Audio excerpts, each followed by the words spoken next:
eu le privilège de visiter les Philippines presque au même moment que moi, c'était au début de cette année. Et puis, comme on a les deux visité une partie différente de Palawan, on s'est dit que ça pourrait être une bonne manière de faire un petit crossover et de vous parler de cet archipel vraiment magnifique qui vaut le détour, qui est encore fort heureusement préservé du tourisme de masse. C'est encore le bon moment pour y aller. On a commencé par une des perles des Philippines avec Coron, une île entourée d'épaves de bateaux japonais, et même un lac intérieur avec un grand barracuda. Incroyable. Et puis ensuite, je vous ai emmené, sous la direction de Romain justement, à El Nido, une des destinations phares de Palawan, avec ses magnifiques plages, presque solitaires, et son island hopping. On a ensuite pris une route cahoteuse pour arriver à Port Barton, ce petit village fort sympathique, pour ensuite partir du côté de Sabang et de son incroyable et phénoménale rivière souterraine, je vous dirai mon avis là-dessus. On a ensuite passé par Porto Princesa, là où vous allez certainement arriver si vous allez à Palawan, pour finir sur Quezon, là où mon chemin s'est arrêté, là où j'ai arrêté ma route. Je vais vous expliquer pourquoi, et aussi pourquoi vous devriez quand même aller dans cette dernière petite ville, parce qu'il y a une île avec... Non, je vais pas vous dire, écoutez le podcast. Il y aura une petite surprise à la fin de ce voyage cast. Je vais vous offrir les vagues d'El Nido. Vous voulez en savoir plus ? Il faudra écouter le podcast malheureusement, mais à la fin, vous saurez tout. Entre les plages, les grottes et les prisonniers, bienvenue à Palawan. Bonne interview. Rentrez-vous ça dans la tête. Tout le travail à outcome, analyse, test de combustion, dosage protéique, stress tissulaire, bref, qu'est-ce que c'est ? De la recherche en chimie. Nous, on ne produit rien, ça se fait en aval du programme. Comment ça en aval ? Expliquez-moi. Il vous faut des virus vivants pour altérer les cellules. Les cultures sont extrêmement réactives. Vous devez opérer sur site et nous ne le faisons jamais. Ok, sur site. Où ça ? Où on conserve les virus. Oui ! Là où on ne peut pas aller avec une voiture. Où est-ce que c'est ? À Manille. Aux Philippines. Bonjour et bienvenue sur VoyageCast, crossover avec Sur les routes de l'Asie, Romain. Salut Romain. Salut Jonathan. Alors bienvenue sur VoyageCast, ça me fait plaisir d'enregistrer avec toi. Dis-nous, t'es où ? Eh ben moi je suis à Singapour, c'est là où j'habite et c'est là où je travaille. Ah d'accord, alors pour une fois je suis pas vraiment jaloux parce que nous aussi on a du soleil aujourd'hui, c'est vraiment magnifique. Sur les routes de l'Asie, en très très court, c'est un podcast qui parle de voyage mais seulement en Asie, c'est ça ? Exactement, j'ai lancé ça en juillet 2013, ça fait pas tout à fait un an, et j'en suis à une quinzaine d'épisodes, donc c'est un magazine audio sur le thème voyage, aventure et découverte en Asie. En fait, l'idée m'est venue à la suite de discussions passionnées que j'avais avec l'aventurier Thierry Robinet, qui est un petit peu le fil rouge de l'émission comme je dis. Alors je précise qu'il est de ma famille, mais c'est pas pour ça que je l'interviewe régulièrement, mais bien parce qu'il a une connaissance incroyable sur le tourisme en Asie en général et en Indonésie en particulier, où ça fait plus de 35 ans qu'il vit maintenant. Il emmène par exemple des groupes et des équipes de télévision en Papouasie, on a parlé récemment de ça dans l'émission. À côté bien sûr, j'essaie toujours d'avoir des invités intéressants qui ont des passions à partager sur des coins de l'Asie, qui ont réalisé un exploit. Par exemple, il y a cette Française de Singapour que j'ai interviewée récemment qui a gravi l'Everest en 2012. Voilà, donc la raison d'être du podcast, c'est d'exposer et de faire découvrir les merveilles de cet immense continent. C'est vrai que quand on commence à s'intéresser un petit peu à l'Asie, on est submergé quoi. La diversité, la richesse des cultures, les beautés naturelles, c'est fascinant. Et puis bon, c'est là où je vis et voyage depuis 7 ans maintenant, donc ça fait aussi pas mal de sens par rapport à ça. Ok, très intéressant, on va parler un peu plus à la fin, mais c'est vraiment chouette, j'ai bien aimé ton épisode sur Hong Kong, j'ai eu envie d'y aller après ça. Alors aujourd'hui, on va parler des Philippines. On a été les deux en janvier, on s'est pas rencontrés malheureusement, on s'était pas encore mailés avant, c'est dommage. Semaines, ouais. On aurait presque failli se rencontrer. On va parler de l'archipel des Palawan, plus précisément. Et tu avais quelque chose à nous dire un peu, que ça ressemble à quoi l'archipel des Palawan des Philippines ? C'est grand, c'est petit Ouais, alors c'est important effectivement de situer un petit peu l'archipel parce que bon, les Philippines, quand on regarde sur une carte, si vous tapez Philippines sur Google Maps, vous allez voir un petit peu le nombre d'îles. Donc je crois que c'est plus de 7000 îles dans l'archipel. Donc c'est plein d'îles découpées, déchiquetées un petit peu. Quand on zoome un petit peu, vous allez voir le nombre de petites îles. C'est assez impressionnant. Et en fait, il y a 3 grosses régions aux Philippines pour situer rapidement. Au nord, il y a l'île de Luzon, où il y a la capitale Manille. Au centre, il y a plein d'îles. On appelle ce groupe d'îles les Visayas. Et au sud, il y a une grande île qui s'appelle Mindanao, qui est d'ailleurs à l'actualité assez mouvementée, parce que c'est là où il y a un peu les rebelles qui sévissent. Donc c'est une région qui est pas toujours évidente pour s'y rendre. Il y a quand même des coins où on peut aller. Et donc, à côté de ça, si on regarde bien, si on dézoome un petit peu, à l'ouest, il y a une sorte de longue île qui part un peu en diagonale vers le nord de Bornéo, vers la région de Sabah, donc Bornéo, partie Malaisie. Et cette longue île, toute fine et voilà assez allongée, c'est Palawan. Et autour de cette longue île, il y a d'autres petites îles, et tout ça, on appelle ça la province de Palawan, en fait. D'accord, donc c'est quand même très très grand, hein, on met pas mal de temps à la traverser. Et là, du coup, on va parler de Coron, où toi tu as été, qui se détache quand même un peu de Palawan, hein, mais ça en fait partie ou bien comment ça fonctionne? Oui, ça fait partie de la province au niveau administratif, mais c'est bien détaché. Hein. Donc si on zoome maintenant sur Palawan, on va voir que la ville la plus au nord de Palawan, c'est El Nido, et si vous naviguez un petit peu plus au nord, il y a 2 grosses îles qui se détachent, dont l'île de Coron, donc c'est quand même à quelques, je dirais, à vue d'oiseau, ça doit être à 100 km à peu près de El Nido, et donc c'est encore un petit archipel composé de plein d'îles, et il y a plein de choses à voir là-bas. Alors, grande île quand même, Coron, c'est une ville? T'as une ville qui s'appelle Coron ou C'est ça, il y a Coron Town, donc c'est une toute petite ville, hein, c'est pas très grand, hein, et je crois que la province même de Coron, c'est à peu près 40 000 habitants ou 45 000 habitants. Donc c'est pas grand à l'image des Philippines, puisque les Philippines c'est quasiment 100 millions d'habitants, donc ça reste, on va dire, un petit bled, quoi. Tu y vas comment? Parce que alors là, ton île, elle a l'air quand même un peu perdue au milieu de nulle part, non? C'est ça. Oui, alors les Philippines, de toute façon, vu comment le pays est organisé géographiquement, l'avion sera votre meilleur ami, hein, en général. Donc il faut partir de Manille. Il y a des avions quotidiennement qui partent de Manille et qui vous emmènent à Busuanga. Donc Busuanga, c'est le nom de l'île la plus au nord de l'archipel de Coron. Donc voilà, c'est là où on arrive. C'est un petit aéroport. Je sais même pas si on peut parler d'aéroport. En fait, je pense que c'est un aérodrome. Et on y arrive avec un avion à hélice de type ATR. Et c'est une piste unique, donc il n'y a qu'une seule piste. On arrive au bout de la piste, on fait demi-tour. Donc ça vous plante un petit peu le décor. Et je crois d'ailleurs qu'il faut arriver avant la nuit parce qu'il n'y a pas de lumière sur la piste. Donc voilà, c'est un peu le côté rustique des Philippines, mais c'est ça qui fait aussi que c'est sympa. Et ce qui est très sympa quand on arrive dans cette région, c'est que on est sur un petit avion à hélice. Et on vole assez bas et on survole toutes les îles de Coron. C'est absolument magnifique. Les îles sont découpées. Il y a des collines assez rondes d'ailleurs, et il y a certaines de ces collines qui sont très boisées, donc il y a plein d'arbres, c'est très très vert. Et puis il y a d'autres collines qui sont totalement sèches, un peu pelées, un peu couleur orange marron, un peu de l'herbe séchée. Et ce mix là de couleurs et de topologie, c'est vraiment très très beau. Donc l'arrivée à Coron, c'est waouh, c'est un peu le bout du monde, quoi. Ça l'est, je pense. Hein. Déjà, les Philippines, c'est un peu le bout du monde, alors Coron, c'est encore pire. Hein. On peut y aller aussi en bateau depuis Manille. Hein. Il y a une espèce de grand bateau qui y va, mais c'est seulement une fois par semaine, je crois. Depuis Porto Princesa, on peut aussi y aller en bateau, mais c'est aussi une seule fois par semaine. Et puis, j'ai entendu qu'il y avait des bateaux qui partaient justement de l'île proche de Mindoro. Mais bon, enfin, le bateau, on va en parler peut-être un peu plus loin. Oui, enfin, l'avion, c'est quand même un peu plus safe et je pense un peu plus court aussi, hein, parce que oui, et puis confortable aussi, je pense, surtout. Ouais. Ah ouais, c'est pas évident. Mais pour ceux qui aiment l'aventure, il y a vraiment moyen de faire l'aventure aux Philippines. Je crois que c'est parfait pour ton podcast. Alors bon, voilà, on est arrivé à Coron, voilà, une petite ville, un petit aérodrome. On y fait quoi en fait? Parce que bon, c'est une île, on va à la plage.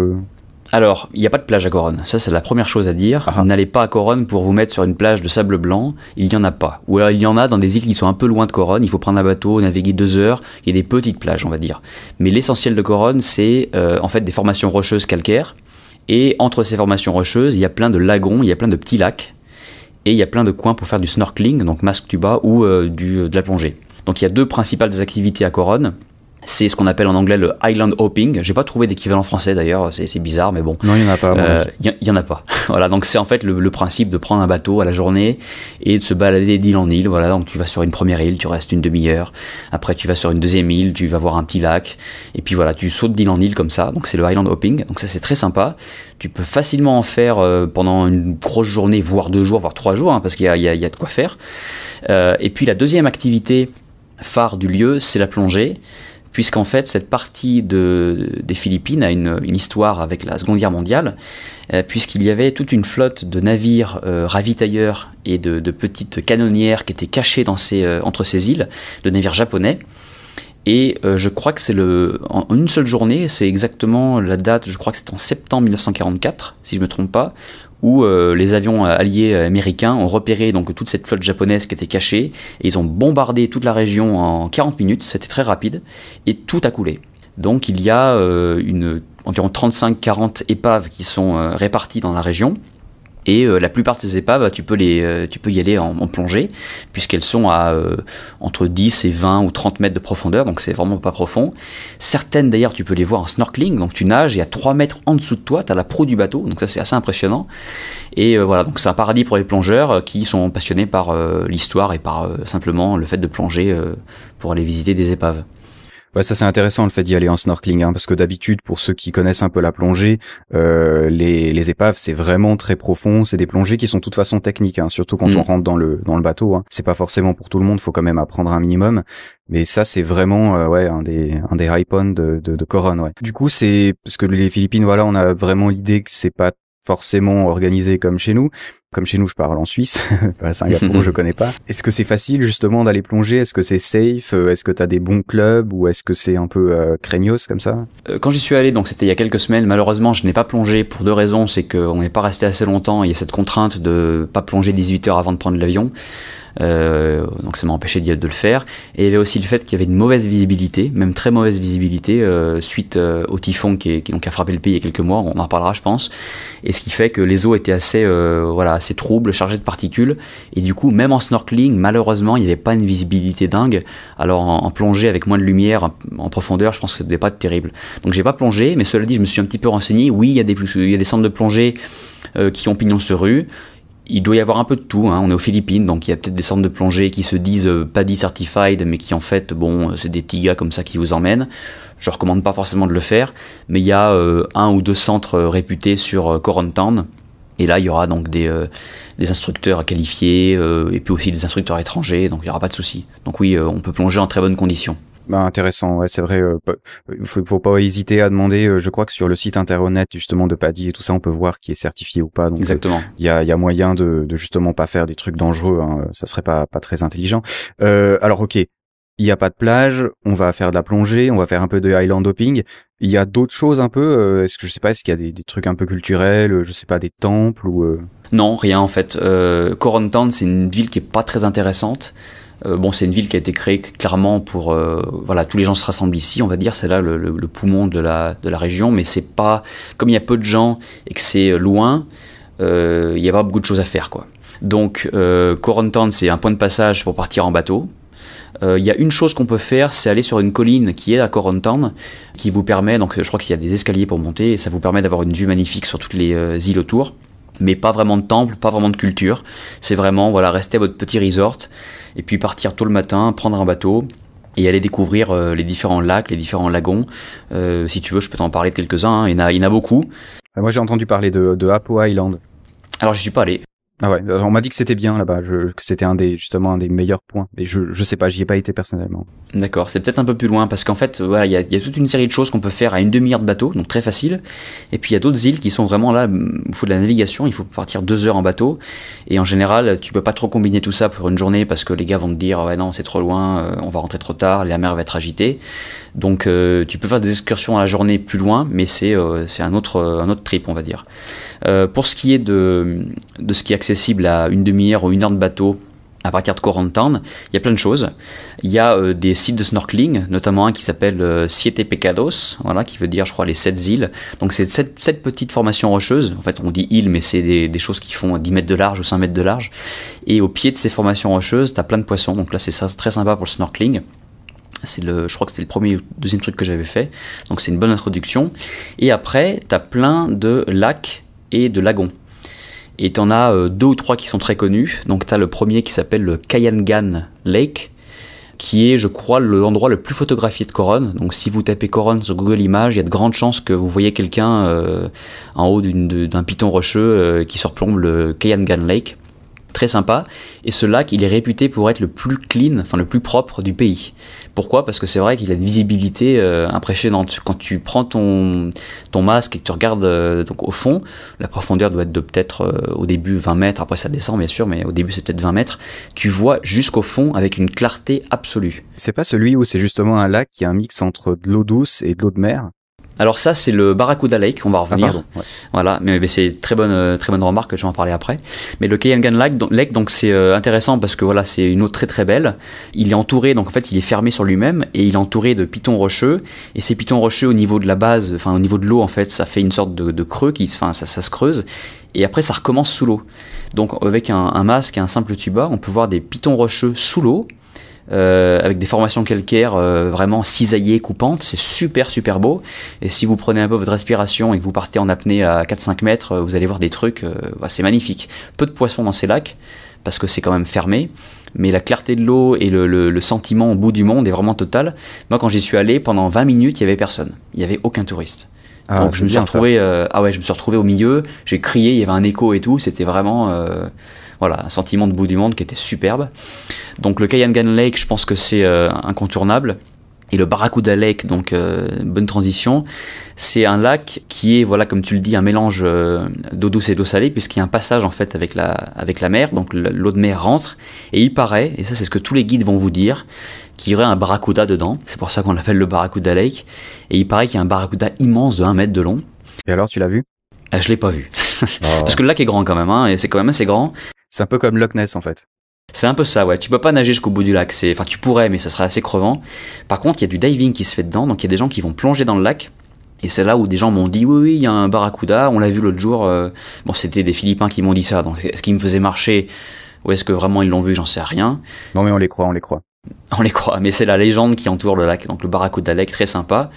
Et après, il y a aussi les Twin Lagoons. Donc, les lagons jumeaux, qui sont 2 lagons séparés par un peu comme un isthme entre guillemets de roches. Donc ça fait deux lagons qui sont côte à côte, très sympa. Et puis après, donc si vous continuez un petit peu, vous avez des plages. Bon, les plages, c'est un grand mot, hein, c'est une étendue de sable de 100 mètres de large, mais du coup c'est sympa parce que c'est isolé. Donc vous êtes caché derrière des pitons rocheux sur une petite plage. Et en général, sur cette petite plage, vous avez des petits bungalows, des petites cabanes qui ont été construites en bambou et où vous pouvez aller manger. Et alors il n'y a pas de restaurant, hein, c'est juste que vous allez apporter votre nourriture et manger là-bas. Et moi ce que j'avais fait qui était très sympa, c'est que avant de partir de Corantown le matin avec le bateau, on a fait le marché de Corantown. Le guide nous a dit qu'est-ce que vous voulez manger, bah voilà, on veut du poisson, on veut des légumes, on veut du riz. Donc il nous a fait les courses et il a cuisiné sur le bateau, donc ils ont leur petit grill comme ça sur le bateau, c'est rigolo. Et après vous arrivez sur la plage, vous vous mettez sur votre petit bungalow. Et il vous amène votre nourriture juste cuisinée. Vous mangez un poisson grillé, les pieds dans le sable, ça c'est super. Franchement, c'est magique. Donc il y a l'île de Banol qui est connue notamment. Et il y a plein de frangipaniers également. Donc il y a plein de feuilles de frangipanier qui tombent sur la plage. Donc c'est super. Moi je m'étais amusé à faire... bon évidemment dans ces moments-là on n'a rien à faire. Donc je me suis amusé à écrire couronne avec des feuilles de frangipanier. Voilà, ça m'a amusé un petit moment. Bon, on a tous fait ça, hein, écoute. Après tout, pour une fois qu'on est sur une île, sur une plage déserte, autant profiter à s'amuser à faire des trucs un peu débiles. Hein. Ouais. Mais c'est cool, c'est génial. Enfin, en tout cas, moi, je regrette de pas avoir pu y aller, mais c'est vrai que c'était le problème d'aller à Coron, c'est vrai qu'on perd beaucoup de temps en fait. Parce que on perd limite une journée d'avion en fait, parce que même si le vol est court depuis Manille, on va perdre du temps à l'aéroport, on va s'organiser, on va devoir arriver, aller à l'hôtel et tout ça. Depuis El Nido, on en parlera après, mais il y a quand même 9 heures de navigation qui sont pas forcément évidentes, donc ça prend vite 3 jours en restant seulement une seule journée à Coron, ce qui est très court, quoi. Donc c'est vrai c'est peut-être dans les séjours un peu plus longs, je pense qu'on peut en profiter beaucoup plus, quoi. Mais ça a l'air vraiment magnifique et c'est quand même une des perles des Philippines. Hein. Exactement, oui, c'est reconnu pour être une des perles des Philippines. Quelque chose que j'ai pas dit qui est important, et tu parlais de durée de séjour, etc., qu'il faut quand même savoir, c'est qu'il faut pas faire l'erreur, comme je l'ai fait le premier jour d'ailleurs, d'aller trop tard à l'embarcadère pour prendre les bateaux. Parce qu'ils partent très tôt les bateaux. Enfin, quand je dis très tôt, c'est relatif, mais il faut y aller entre 7 et 8 heures. Si vous faites petit déjeuner, que vous prenez un peu votre temps, et qu'à 9 heures vous dites on y va, il y a de grands risques et plus de bateaux. Petite note sur les Philippines, justement, dans le sens plus général, généralement les transports partent très tôt le matin. C'est le cas des jeepneys, c'est le cas des vannes, c'est le cas de beaucoup de choses finalement. Beaucoup, même dans la montagne, hein, si tu vas du côté de Luzon, les jeepneys partent autour des 6-7 heures du matin pour justement éviter d'être dans l'après-midi, dans la chaleur, je pense, puis aussi pour prévoir, je suppose les longs trajets puis les catastrophes qui peuvent arriver entre deux parce qu'on tombe souvent en panne aux Philippines. Et c'est vrai que en tant que touriste, il faut juste il faut partir très tôt en fait. Ouais, il faut le savoir parce que si vous le savez pas et que vous arrivez trop tard et qu'on vous dit plus de bateau pour la journée, t'as perdu ta journée. Là, t'as foutu ta journée, t'es à Corentin, il n'y a pas grand chose à faire. C'est un peu dommage, quoi. Ouais. Ceci dit, à El Nido, on est parti justement en bateau, on est tombé en panne, on est resté bloqué toute la journée sur une île et on a été content de partir tôt justement, parce que si tu dois rentrer le soir sur ton petit bateau dans la nuit sans rien, ça doit être moyennement safe, quoi. C'est vrai que c'est un bon point. Auquel on pense pas tout le temps. Donc voilà, donc Coron c'est très sympa. Les épaves, donc je les ai pas plongées, mais il y a de quoi faire. Si vous êtes fan de plongée, il y en a une quinzaine, je crois qu'on peut aller voir. Certaines seulement snorkeling et puis d'autres où il va falloir prendre les bouteilles. Mais sympa, des épaves qui font d'ailleurs, il y en a qui font je crois jusqu'à 100 mètres, hein, donc c'est quand même assez important. Et il y a un restaurant que vous pourrez pas rater qui est à Corentin, qui est pas loin d'ailleurs de l'embarcadère, qui s'appelle le Bistro ou The Bistro. Donc voilà, comme vous pouvez l'imaginer, c'est un restaurant de nourriture plutôt occidentale, qui a dans le restaurant au fond un tableau qui montre où sont toutes les épaves en fait. Donc c'est une carte dessinée de Coron et des environs, et ça montre où sont toutes les épaves, et elles sont reproduites avec l'échelle, donc on voit un petit peu les gros bateaux où ils sont, les petits bateaux où ils sont, etc. Avec un petit peu d'histoire pour chaque bateau. Donc on voit celui-là, voilà, c'était un ravitailleur qui faisait ça et ça, et vous voyez combien il y avait d'équipage, qu'est-ce que le bateau faisait en fait, et puis voilà, vous avez un peu l'histoire.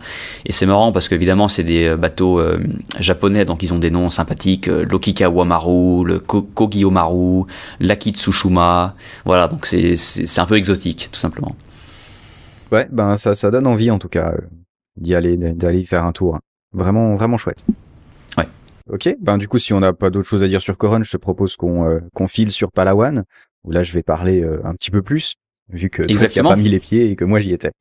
Bah voilà, donc ça me donne l'occasion du coup de retourner les rôles. Hein. Donc Jonathan, VoyageCast, un cher confrère du podcasting, puisque tu as aussi un podcast. Parle-nous en 2 mots de VoyageCast. VoyageCast, c'est un podcast que je fais depuis bientôt 2 ans, que je dois être à 47 ou 48 épisodes enregistrés. Il sort chaque 2 semaines, comme le tien. Où pour le coup, je m'intéresse pas seulement à l'Asie, je m'intéresse au monde, on va dire. Où du coup, je suis peut-être un peu plus général. Où on a plutôt fait des pays pour l'instant. Toi, tu t'es intéressé à des villes, ce qui est intéressant quand on va vraiment dans des pays. Et à chaque fois avec des voyageurs différents, ils sont journalistes, blogueurs, podcasteurs, hommes de radio, écrivains, enfin plein de gens comme ça qui nous racontent leur voyage, qui donnent des conseils.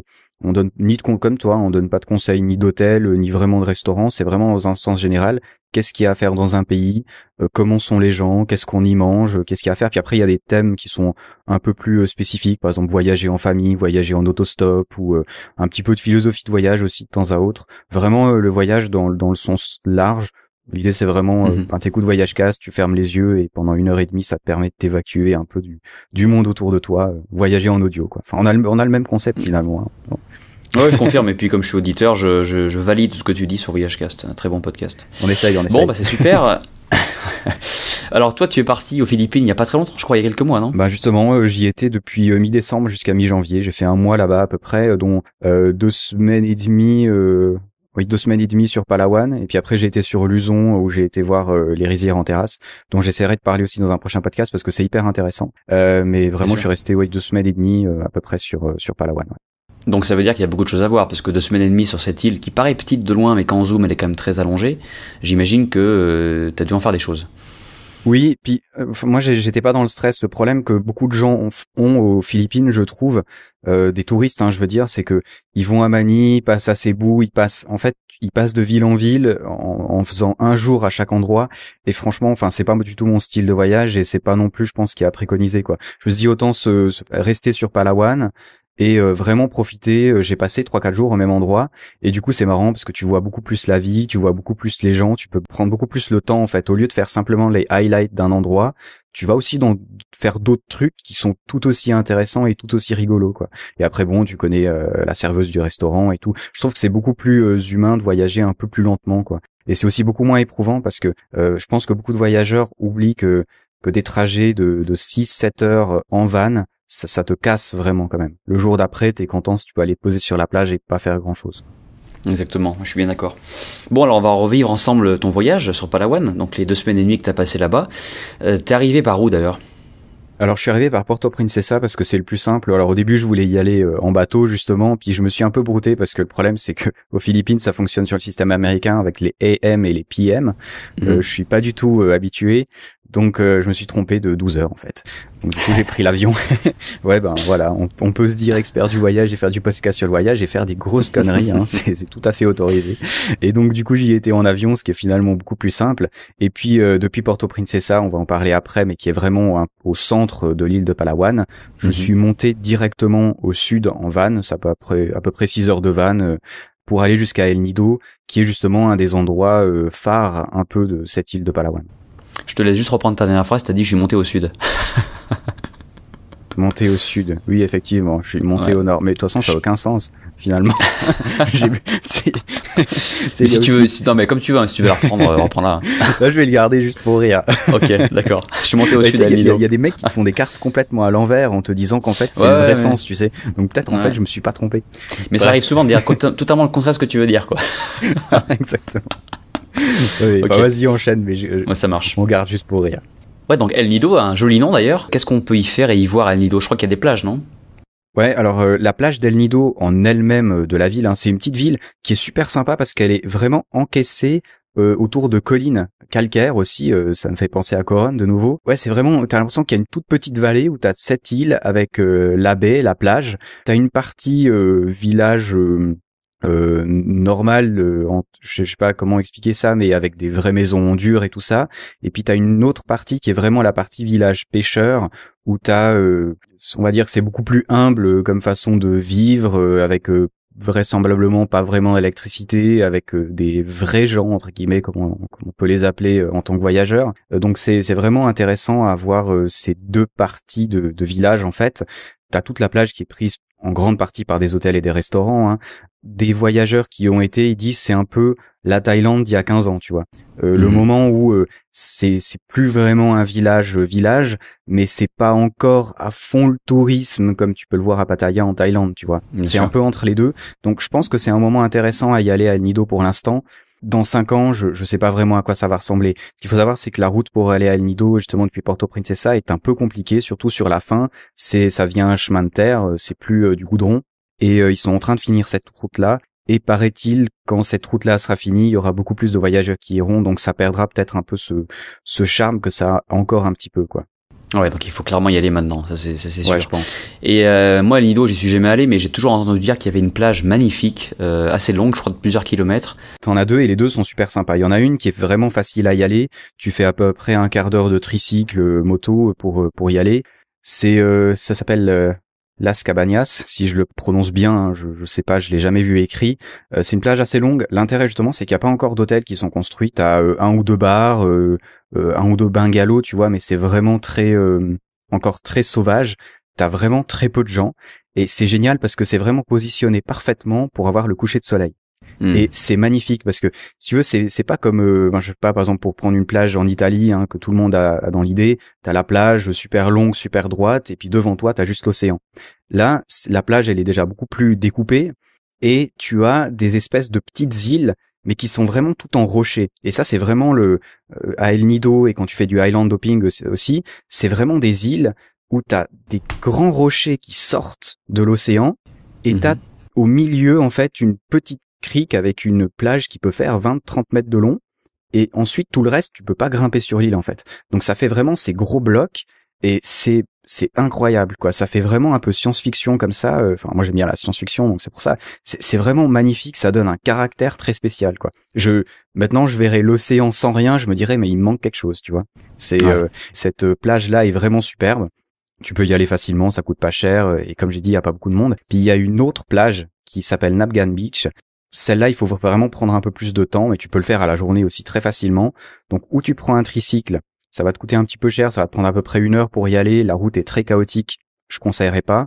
Ou alors, tu peux louer une moto, ce qui coûte un peu plus cher, mais ce qui te permet d'être libre, justement. Et tu fais à peu près 40-50 minutes de moto. Au début, t'es sur la route, et puis après, tu traverses des villages et tout, tu traverses des rizières. C'est incroyable. Là, vraiment, t'as l'impression de faire du voyage, de faire de l'aventure, tu vois. S'il y a rien de dangereux, il y a rien de spécial, il y a beaucoup de gens qui y vont, mais quand même, c'est l'aventure un petit peu, tu vois. Et après, t'arrives sur une plage qui fait 4 kilomètres de long, où il y a 10 personnes, quoi. avec un sable super fin, des jolis petits rouleaux. C'est incroyable, quoi. Il y a rien à dire, je te dis, ça coupe le souffle quand t'arrives, quoi. Tu dis, mais c'est incroyable d'être dans un endroit pareil où il y a pas un hôtel, il y a pas une construction en béton, il y a rien, quoi. Waouh, quoi. Et tu penses que c'est cette géographie un peu compliquée qui fait que c'est un peu protégé du tourisme de masse et qu'il n'y a pas ces hôtels qui vont longer la plage, ou est-ce que c'est parce que simplement on n'est pas encore, les gens ne connaissent pas encore assez cet endroit? Pour moi, c'est une question de temps, hein. Écoute, honnêtement, enfin, tu vois, dans mon esprit, je me dis, mais si j'avais $100,000, j'achèterais la moitié de la plage, quoi. Enfin, je veux dire, c'est des endroits, tu y vas et tu sais que t'as la chance d'y être parce que forcément, un jour ou un autre, il va y avoir des hôtels là. Tu sais, c'est des endroits tellement beaux que tu dis, mais n'importe quel promoteur cherche des endroits pareils. Alors après, c'est vrai que les Philippines, on va pas en parler trop en détail parce que c'est pas le sujet du podcast, mais c'est pas forcément évident pour des étrangers de s'y implanter. Il faut s'allier avec des Philippins. C'est vrai aussi que là, la route est une vraie catastrophe, hein. Tu vois, là, tu te mets à devoir faire 10 kilomètres de route dans les rizières. C'est très compliqué, c'est très très lent. Donc heureusement que cette lenteur des Philippines évite qu'on ait encore ça, tu vois. Mais je me dis, forcément, les Philippines ont besoin d'argent comme tous les pays et ils vont forcément finir par vendre ça. Mais maintenant, et je pense pour les quelques prochaines années, il faut y aller, quoi. C'est incroyable. Moi, je reste avec ces images dans la tête, un des plus beaux souvenirs, quoi. T'es là dans ton hamac et t'as personne autour de toi, c'est incroyable. Ouais, mais je pense que ce qui fait aussi que les Philippines sont encore assez protégées du tourisme de masse, c'est la difficulté d'accès, tout simplement. Quand on arrive à Manille, on n'est pas du tout arrivé. Je veux dire, Manille, c'est une ville finalement assez peu intéressante, et il faut vraiment sortir de Manille, et dès qu'on sort de Manille, c'est compliqué.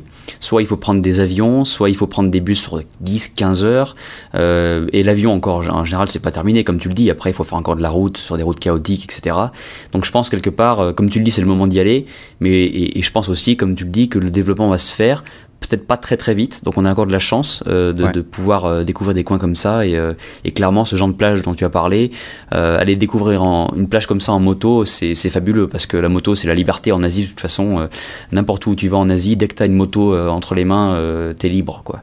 Plus ça, c'est pas dangereux, tu vois, dans le sens où t'as vraiment très peu de gens sur la route. Tu vois, c'est pas des routes où il y a énormément de trafic, où t'as des camions, des bus et tout ça, où pour le coup c'est peut-être un peu moins agréable de faire de la moto. Par exemple, à Manille, faire de la moto, ça doit pas être franchement très chouette. Mais là, t'as vraiment personne, quoi. Et du coup, tu traverses des villages, tu vois des écoles, tu vois aussi un peu plus la vie comme elle est, tu vois. Tu peux t'imprégner vraiment bien de l'endroit. Bon, c'est vraiment, si vous allez à El Nido, il faut absolument le faire. Personnellement, je vais parler un peu après de Island Hopping, mais j'ai eu beaucoup plus de plaisir à faire ça qu'à faire du Island Hopping, tu vois. Parce que là, t'es vraiment libre, tu vas dans un endroit beaucoup plus authentique. Mais, enfin, c'est un choix, tu vois, mais vraiment, pour moi, il faut le faire, quoi. Et avec ça coûte quoi? 600 pesos pour la moto la journée, tu vois, donc, c'est pas excessif, hein. Très bien. Est-ce que t'as encore un truc à dire sur El Nido, ou on passe à ton étape suivante? Ouais, peut-être juste court, tu peux faire beaucoup de Island Hopping, hein, c'est-à-dire, c'est très organisé à El Nido, hein. C'est là où tu vois que le tourisme arrive quand même bien. Peut-être juste un petit détail, il n'y a pas d'endroit où tu peux retirer de l'argent à El Nido. Donc c'est à Palawan, le seul endroit où tu peux retirer de l'argent, c'est justement à Puerto Princesa. Donc vraiment se gaffer quand tu voyages. Malheureusement, il faut encore voyager avec pas mal de monnaie sur soi, parce que sinon on est un peu paumé. Mais El Nido est vraiment très très safe, hein. On peut y sortir tard la nuit sans qu'il y ait de problème. Justement, le fait que ce soit très isolé et qu'il y ait aussi des puits de gaz naturels pas loin, fait que c'est dans des endroits qui sont très très sûrs, et ça c'est un avantage en Asie, je pense. Vraiment là, c'est très safe.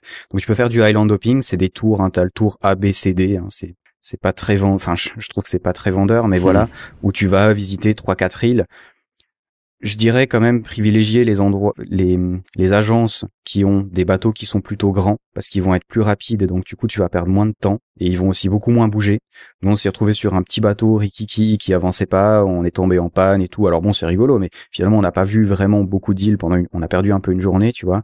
Et où tu vas dans des îles qui ont des noms qui sont vraisemblablement pas très philippins, tu vois, genre Paradise Island, Helicopter Island, tu vois. Enfin, non mais tu sais, enfin, il faut le dire quand même. Je trouve les Philippines, le côté un peu décevant des fois, c'est justement que c'est tellement, il y a tellement eu d'influence de partout, et notamment américaine, que t'as pas ce côté culturel, tu vois, que tu peux avoir dans beaucoup d'autres endroits. Tu vois, tu parlais des temples par exemple, ben il y en a pas, quoi. Mais ceci dit, l'ambiance de la ville est très sympa. Je dirais peut-être ne prenez pas un hôtel qui est près de la plage, à part si vous êtes des fêtards. Parce que honnêtement, ils font vraiment du bruit jusqu'à 4 heures du matin et c'est insupportable. Privilégier des hôtels qui sont en plus moins cher et un peu plus dans le village si tu veux, tu vas être beaucoup plus tranquille quoi. Et sinon le island hopping c'est sympa, mais c'est vrai que j'aime pas trop, c'est pas tellement mon style de voyage, tu vois, tu vas dans un bateau, il t'amène dans un endroit, il t'y dépose pendant 1 heure, après tu remontes sur le bateau, tu vas à un autre endroit, tu vois, t'as pas vraiment le temps d'apprécier, je trouve. Mais c'est vrai que tu t'en prends plein les yeux quoi, hein. C'est des endroits magnifiques, comme tu dis, tu vas dans des criques, j'ai eu la chance d'être dans des endroits où j'étais tout seul aussi. Donc ça reste grandiose, mais j'ai l'impression qu'on me vole du temps en fait. Moi j'aimerais rester là toute la journée, tu vois. Il y a aussi la possibilité de, si vous êtes 4, 5, honnêtement, je trouve que c'est tout à fait faisable de louer un bateau et d'aller où vous avez envie. De lui dire, bah moi j'ai envie d'aller que dans cette île-là et on y reste la journée. Alors, je l'ai pas fait parce que j'étais seul, mais je pense que c'est un truc qui est mieux que d'aller faire ces tours-là, quoi. Oui, je pense qu'à partir du moment où tu payes, normalement, tu peux faire ce que tu veux. Après, les gars, en général, te disent souvent vers 4 heures, ah, il faut qu'on rentre, etc. Ils aiment bien rentrer tôt, hein, j'ai remarqué. Oui. C'est des gens qui vivent avec le soleil et qui se lèvent très tôt, ce qui veut dire aussi qu'ils se couchent assez tôt. Et en fait, on peut pas partir de 8 heures à 18 heures, c'est quasiment impossible. Ils vont toujours vous ramener à Bercail vers 15, 16 heures, parce que voilà, et après, ils vont voir leur famille, et ils finissent la journée tranquillement, jusqu'à ce que le soleil se couche. Donc, ouais, c'est à savoir. Mais enfin bon, El Nido, il faut quand même y aller vraiment, ne serait-ce que pour ces 2 plages. Je dirais d'aller faire la soirée sur une pour aller voir le coucher de soleil, aller à l'autre pour être bien seul. Rien que ça vaut la peine. Je pense qu'il restait moins de 3 jours, c'est un peu dommage. C'est pas y aller seulement une journée, ça vaut pas la peine comparé au trajet qu'il y a à faire pour y aller. Trajet justement pour aller à ton étape suivante, je crois que tu as mis 12 heures pour aller à Port Barton, c'est ça? Ouais, le problème c'est un peu la cata en fait. Tu dois prendre un van, alors justement qui part très tôt le matin, et ensuite t'as 2 choix quand t'arrives à Roxas, qui est une sorte de carrefour en fait, où après où tu vas sur Porto Princesa, ou alors justement tu vas sur Port Barton, qui est desservi par des vannes, mais qui tombent en panne tout le temps, une jeepney aussi, mais il y en a une par jour, donc voilà, t'as la chance de la voir ou pas. Ou alors le bus, mais t'en as aussi un par jour. Donc en fait, c'est vraiment un jeu, tu vois, tu prends ton van le plus vite possible et ensuite t'attends à Roxane. On a attendu pendant 4 heures en espérant qu'il y ait un truc qui fonctionne, et puis on a pris la jeepney, quoi. La route de Port Barton est réputée à Palawan pour être une des plus mauvaises, et c'est vraiment une des plus mauvaises, quoi. Oui, c'est vraiment indescriptible. J'ai fait quelques photos, c'est assez incroyable, c'est boueux, t'as des précipices partout, parce que c'est très vallonné Palawan, hein, on l'a pas dit, mais c'est pas plat du tout, tu vois. C'est pas les Maldives où c'est une île qui fait 1 mètre de haut. Là, vraiment, t'as des montagnes, quoi. D'ailleurs, je crois que ça culmine vers 2000, non? Je crois 2000 mètres, le point un de peu plus de culminant. 2000 mètres, ouais. Exactement. C'est ça, hein. Est-ce qu'on peut faire l'ascension d'ailleurs de cette montagne, ou on peut faire l'ascension? J'en parlerai un peu après quand je parlerai des peuples locaux, mais c'est un peu compliqué et ça prend vraiment beaucoup de temps en fait. Et ça doit pas être évident. J'ai fait une ascension, mais du côté de Luzon, et la chaleur, et ça rend les ascensions pas évidentes. Mais c'est possible de le faire. Par contre, ça demande une organisation. Tu vois, t'as pas une agence qui te dit, ben tiens, on te le fait pour tant de jours, quoi. Il faut vraiment prendre le temps de s'organiser, quoi. C'est une expédition, hein. C'est de l'aventure vraiment, les Philippines, encore. Mais oui, mais je pense c'est vrai, c'est important de le répéter. On l'a bien compris. Il faut prendre le temps, Philippines. Il faut prévoir large. Il faut pas penser qu'on va tout faire dans un temps limité et qu'on verra le maximum de choses. Non, il y a peut-être des choses que vous pourrez pas voir parce que la route est coupée, parce que le bateau marche plus, parce que voilà, il y a plein d'imprévus à prévoir. Donc de votre côté, je pense prévoyez un bon bouquin, des podcasts, pourquoi pas, à écouter dans les longs trajets, et puis voilà, prendre le temps et pas trop se prendre la tête à vouloir faire un circuit un peu trop condensé, je pense. Non, du coup moi tu vois, j'avais prévu d'aller dans ces villes-là, mais finalement j'ai pas du tout fait ce que j'avais prévu de faire. Enfin, on en parlera après, mais vraiment prendre le temps, puis pas oublier les rencontres et tout ça, ça fait partie du voyage aussi. Palawan, c'est un bon mélange, je trouve, entre l'aventure, donc quand même où tu souffres un petit peu, où t'es fatigué, où il y a des trucs qui vont pas, et en même temps ça reste toujours quand même très safe, quoi. C'est pas dangereux, tu vois. Donc c'est de l'aventure qui est négociable pour tout le monde, quoi. Je pense que c'est vraiment un bon truc à faire avant peut-être de faire de l'aventure un peu plus hard, quoi. Et justement, alors pour reprendre, pour aller à Port Barton justement, qui est une route qui est pas évidente, ça secoue et tout, c'est pas très cool.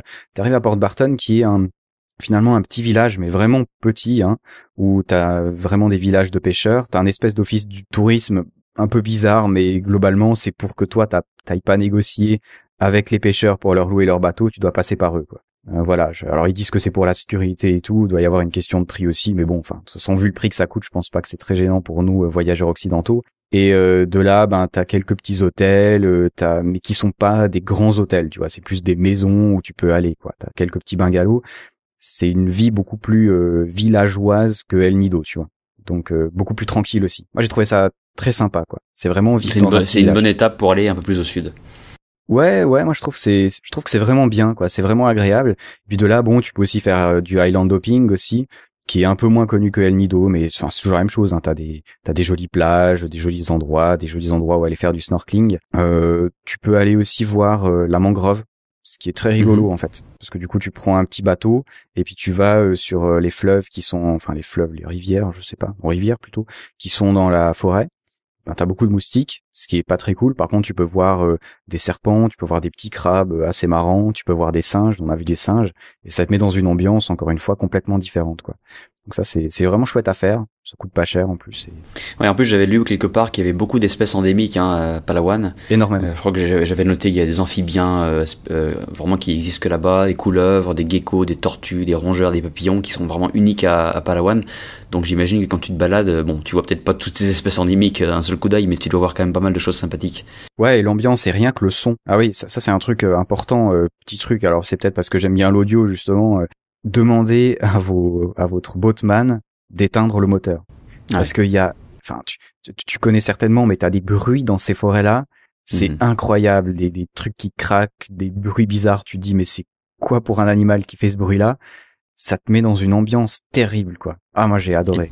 T'as enregistré des choses ou t'as pris ton petit micro? Ouais, non, j'avais pas, malheureusement, à ce moment-là. C'est dommage, mais ça fait partie des trucs où, ouais, il faudrait vraiment se balader avec un micro. Il y a sûrement des trucs super à faire, quoi. Tu vois, le bruit de l'eau sur la barque et tout ça. Enfin, je trouve que ça te met vraiment dans une ambiance, ouais, ça te fait vraiment voyager, quoi. Mais je rebondis sur ce que t'as dit sur le fait d'éteindre le moteur. C'est vrai qu'en général, ces gars-là, ils éteignent jamais le moteur si tu leur demandes pas. Bon, ou alors ils mettent de la musique. Ouais, ou alors ils mettent de la musique sur leur téléphone alors que toi t'es sur la plage de prélassé. Ça m'a toujours fait rigoler. Ouais, là, exactement. Et là, oui, c'est rigolo juste parce que tu loues le bateau en fait pour la journée. Donc après, tu peux t'arrêter un peu où tu veux. Tu vois, nous, genre, on a vu une plage pas loin, on a dit on peut s'arrêter là. Alors oui, puis là tu t'arrêtes sur une plage déserte et puis tu vas te baigner. Enfin, il y a encore un côté ouais, je sais pas, découverte comme ça. Tu sais très bien que t'es pas le premier à mettre les pieds sur cette plage, hein, c'est clair. Mais il y a quand même un petit sentiment étrange. Enfin, je sais pas, tu l'as sûrement vécu aussi, mais bien sûr. Ouais, j'adore ça, quoi. Enfin, ça reste unique à vivre quand même. Enfin, y a pas tout le monde qui l'a vécu. Donc c'est bien. Enfin, Port Barton, je dirais aussi, c'est un endroit où tu restes justement si vous aimez la tranquillité. Justement, tu prends des bons bouquins, tu prends des podcasts, des livres audio, tu vis ta petite vie tranquille. C'est vraiment un coin où se poser, je trouve, qui est vraiment intéressant, quoi. C'est certainement un des plus intéressants comparé à Nido, qui est peut-être un peu plus bruyant, Sabang aussi. Je pense que c'est un bon endroit pour se poser, tout simplement, quoi. C'est un peu pour ça que les vacances sont faites aussi, quoi. C'est sûr.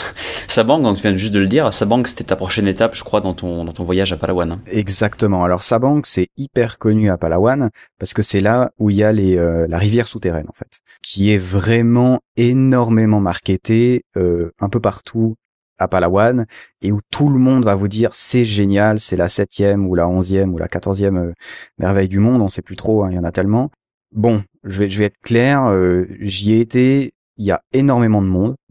Tu vas globalement, t'es sur des petits bateaux où t'es une quinzaine par bateau et t'as l'impression d'être dans un parc d'attractions, dans le sens où le bateau qu'il y a devant toi, t'as l'impression qu'il est à 20 mètres devant toi et t'as un bateau derrière toi à 20 mètres, quoi. Limite, ils mettraient une chaîne ça serait la même chose, tu vois. C'est vraiment hyper touristique et je pense qu'il y a une grande différence en le voyant d'un point de vue européen ou d'un point de vue autre. Tu vois, par exemple, les Chinois, je pense qu'il y a beaucoup de Chinois qui voyagent aux Philippines, qui ont jamais été dans des grottes. C'est quand même un peu grandiose, tu vois. Parce que c'est vrai que t'as quand même des grottes où t'arrives, t'as, je sais pas, 40 mètres de plafond au-dessus de toi. Donc ça reste quand même des jolies grottes. Pour un Suisse comme moi, par exemple, où j'ai déjà fait un petit peu de spéléo, on a l'habitude de ces belles stalactites brillantes, des cristaux un peu et tout ça. Alors là, il y a pas du tout de ça, si tu veux. C'est vraiment de la roche volcanique, calcaire, qui est, enfin pour moi en tout cas, je la trouve pas forcément intéressante. Il y a aussi une technique assez rigolote et c'est pour ça que c'est intéressant de voir les Philippines, comment elles évoluent. Les guides qui sont sur les bateaux vont te raconter plein de bêtises en fait pendant que toi tu es dans ta grotte. Tu vois, genre ils ont exprès mis un casque parce que tu dois mettre un casque en rentrant, ils ont exprès mis un casque quelque part dans la grotte, puis ils disent ah tiens, c'est un mec qui est mort, ou bien ils disent ah il y a un crocodile, puis ils font plouf, puis ils font ah c'est un des voyageurs qui est tombé. Alors tu vois, bon, il y a des gens qui sont vraiment qui aiment ça, tu vois, le côté un peu parc d'attraction à l'américaine où t'es emmené, c'est un peu l'aventure. Moi, tu vois, quand je vais voir une grotte, je suis plus, j'ai envie qu'il y ait pas de bruit, j'ai envie de pouvoir explorer le truc et tout. Tu vois, t'as les chauves-souris, donc t'as aussi des bruits qui sont très sympas avec les chauves-souris. Et je te parle de ça parce qu'après je vais parler de Quezon. Là, tu peux avoir justement cette ambiance-là. Et là, pour moi, c'est un peu trop touristique. C'est aussi il faut le dire, un peu compliqué à s'organiser pour aller. Alors moi, j'y étais en indépendant. Je pense que c'est plus facile de payer quelqu'un pour le faire pour toi, en fait. Parce que sinon, tu dois aller dans un bureau, te faire un permis, l'amener dans un autre bureau, te faire un autre permis. Enfin, c'est vraiment l'organisation à la philippine, tu vois. Et du coup, tu perds beaucoup de temps. Et ce qu'il faut savoir aussi, c'est que tu peux pas aller tout le temps dans les caves. S'il y a trop de vagues, s'il y a eu de la pluie, s'il y a eu XXX, tu peux pas y aller. Ouais, donc ça faut le savoir aussi. Ça fait partie des désagréments ou des imprévus, comme je disais tout à l'heure. Il faut. Ouais, juste pour dire, Sabang, c'est aussi l'endroit où j'ai vu les hôtels les plus classes de Palawan. Donc tu as le Sheridan par exemple, qui est un hôtel, je sais pas, 4, 5 étoiles ou je sais pas. T'as piscine, massage, enfin tout ce que tu veux. T'en as un autre à côté qui est aussi assez connu. C'est marrant parce que justement je disais quand t'es face à la mer, quand t'arrives à Sabang, tout ton côté droite ça va être le côté super classe, tu vois. Et le côté gauche, ça va être la partie village, où je te jure vraiment, 20 mètres plus loin, t'as plus de route, où du coup tu entres dans le village, où t'as les enfants, t'as les gars, ils jouent un espèce de billard, mais pas avec des boules, avec des espèces de palets, ce qui est très rigolo. D'accord. Et justement de ce côté-là, tu vas être beaucoup plus tranquille avec des hôtels justement où t'as de nouveau ces espèces de petits bungalows, où j'avais mon bungalow qui est mon endroit préféré sur terre maintenant, où vraiment t'as 20 mètres et t'as la mer et t'as rien et t'es tout seul et t'es au bout du village vraiment. C'est extraordinaire. Franchement, c'est Sabang, j'ai beaucoup aimé, mais justement pas pour ces caves qui à mon avis c'est vraiment du marketing touristique, quoi, tu vois. Mais ça, comme tu le disais, c'est un peu le chemin que ça prend, hein. Tu parlais que les Philippines c'était peut-être la Thaïlande il y a 15 ans. Je pense que c'est ça. En Thaïlande, il y a beaucoup de coins comme ça qui sont marketés, où tu arrives dans la ville et tout le monde te tend la brochure qui te vend la même chose. Tous les tours opérateurs, enfin toutes les agences proposent le même circuit, c'est juste qu'elles ont un nom différent ou une voiture différente qui va t'y emmener, mais au final tu feras la même chose. Et c'est vrai que c'est incontournable ce genre de développement. C'est comme ça que ça se passe en Asie. J'espère qu'ils auront l'intelligence de le rendre, de le garder quand même un peu d'authenticité et de pas que ça devienne trop Disneyland. Si on va par exemple, ça me faisait penser à Maya Beach, la plage Maya, donc à Koh Phi Phi en Thaïlande, qui est cette fameuse plage où le film La Plage a été tourné, avec DiCaprio, et la plage est absolument magnifique. Le site en lui-même est fantastique, mais si tu y vas après, j'ai envie de dire 8h30, 9h, c'est assiégé de touristes du monde entier. Et certains gens qui crient, qui chantent, qui tapent dans l'eau, et tu perds tout le côté naturel, magique, perds tout le côté bout du monde, alors que c'est magique, l'endroit est magique et restera magique, je pense, parce qu'il protège quand même le lieu, il y a des permis à avoir, etc. Mais quand il va avec d'autres gens, avec d'autres visiteurs, malheureusement tu perds un peu de ce charme. Et je sais pas que je suis pessimiste pour les Philippines, mais je pense que c'est le développement normal dans ces pays-là. C'est normal qu'ils veulent avoir plus d'argent, c'est normal, il faut qu'ils rentrent dans le capitalisme aussi. Quand tu vois aussi, il faut pas oublier non plus qu'il y a ce capitalisme parfois à outrance, il profite aussi à des vraies familles qui peuvent emmener leurs enfants à l'école et tout ça, donc c'est vrai qu'il y a toujours deux côtés à voir. Mais ce qui est encore chouette justement, c'est que là par exemple à Sabang, je disais si tu vas à gauche dans le village, alors là moi il y a mon bungalow qui était super chouette, et si tu vas encore un tout petit peu plus loin, tu tombes dans un endroit que je n'ai absolument pas compris. Je sais pas ce que fout cet endroit ici, mais t'as un temple bouddhiste chinois. D'accord. Un peu bizarre, je sais pas, avec une statue de Bouddha, j'ai pas tellement compris pourquoi. Et là, t'as de l'herbe verte. Je veux dire, t'as de l'herbe verte. Après, t'as des pierres, et après, t'as la mer. Et il y a carrément un arbre qui est au bord de la plage, dans lequel ils ont mis une cabane, dans lequel tu peux aller boire des bières, quoi. Et c'est l'endroit, mais je te jure, mais t'es là et tu te dis mais c'est pas possible qu'il y ait un endroit comme ça qui existe. Et il existe vraiment, quoi, et c'est magnifique. Il y a deux autres trucs à faire à Sabang, hein. Tu peux aussi aller voir la mangrove, qui est sympa aussi, qui est moins organisé aussi, mais tu peux y aller. Il faut y aller tôt pour aller voir les oiseaux, et sinon tu vois des singes, t'en vois beaucoup. Donc c'est très rigolo, tu vois les arbres et tout, c'est chouette. Et puis de l'autre côté du village, t'as une cascade, alors qui est très petite, hein, franchement, tu vois, encore une fois pour nous Suisses, c'est une cascade rikiki qui on fait même pas attention quand on passe à côté, mais je pense aussi qu'il faut pas oublier qu'il y a beaucoup de pays où il y a pas forcément, qui sont très plats, où les gens ne voyagent pas vraiment, et où une petite cascade comme ça, c'est sympa à regarder, quoi. Bien sûr. Et pour le coup, t'as aussi des Philippins, donc des vrais gens, des locaux, qui sont là en train de boire des bières, en train de pique-niquer, en train de mettre leur bière dans la cascade pour les refroidir. Donc c'est rigolo aussi, il y a un côté hyper humain, tu vois. C'est pas forcément fantastique, mais c'est un joli endroit où passer un peu de temps. Super. Mais on en parle souvent de la chaleur des Philippins, de leur côté jovial, qui aiment bien déconner, qui aiment bien faire des blagues. Ouais, je pense que c'est pas si faux. Profiter de la vie tout simplement. Il faut vraiment se laisser aller. Puis encore une fois, quand on parle de ces endroits-là, c'est pas des endroits qui sont dangereux, tu vois. Mhm. Donc tu vois, des fois on a un peu de la peine à rentrer en contact avec la population parce qu'on se dit bon, alors là il y a le risque qu'ils t'arnaquent parce qu'ils vont te vendre un truc 2 fois plus cher, mais enfin ouais, tu vois, je veux dire, on le sait, puis c'est pas grave quoi, je veux dire, c'est normal. Mais bon, donc Sabang, pas forcément y aller pour la rivière souterraine, sinon je pense que ça reste un endroit assez chouette à aller. Alors avant la dernière étape de ton voyage à Palawan qui était Quezon, tu es passé par Puerto Princesa qui est donc la capitale de Palawan, qui est là où tu atterris. C'est une ville, j'imagine, comme toutes les villes où on atterrit en premier lieu, qui est pas ultra intéressante, ou est-ce qu'il y a des choses sympathiques à y faire? Alors que comme j'ai dit, il y a des hotspots pour touristes, hein, tu sais, c'est des pubs, des bars, des endroits où aller danser, des discos un peu qui sont pas du tout mon style, donc du coup j'y ai pas été, mais qui sont bonnes. Je pense aussi que, alors les Philippines, on n'a pas vraiment parlé de la cuisine, on n'aura pas forcément le temps d'en parler, mais c'est des cuisines qui sont pas forcément riches comme celle de la Thaïlande par exemple. Oui. Et à Puerto Princesa, tu as justement quelques bons restaurants, tu peux manger de l'espadon par exemple, peux manger des choses un peu plus spéciales, autre que le poisson pêché puis grillé, qui est bon, tu vois, mais qui est peut-être lassant au bout d'un moment. Là, t'as des cuisines un peu plus variées qui sont intéressantes. On n'a pas vraiment beaucoup le temps d'en parler, mais il y a la prison de Palawan qui est visitable. D'accord. Je suis encore en train d'essayer de réfléchir si c'est une bonne idée d'y aller ou pas, parce qu'il y a tout une sorte de business, mais qui est mis pour les prisonniers, mis pour la prison. Enfin, c'est un endroit très étrange, je dirais. J'ai pas envie de conseiller d'y aller parce que j'ai pas envie que tu vois même on n'a pas beaucoup d'influence, mais j'aurais pas envie que cet endroit devienne touristique parce que ça serait malsain.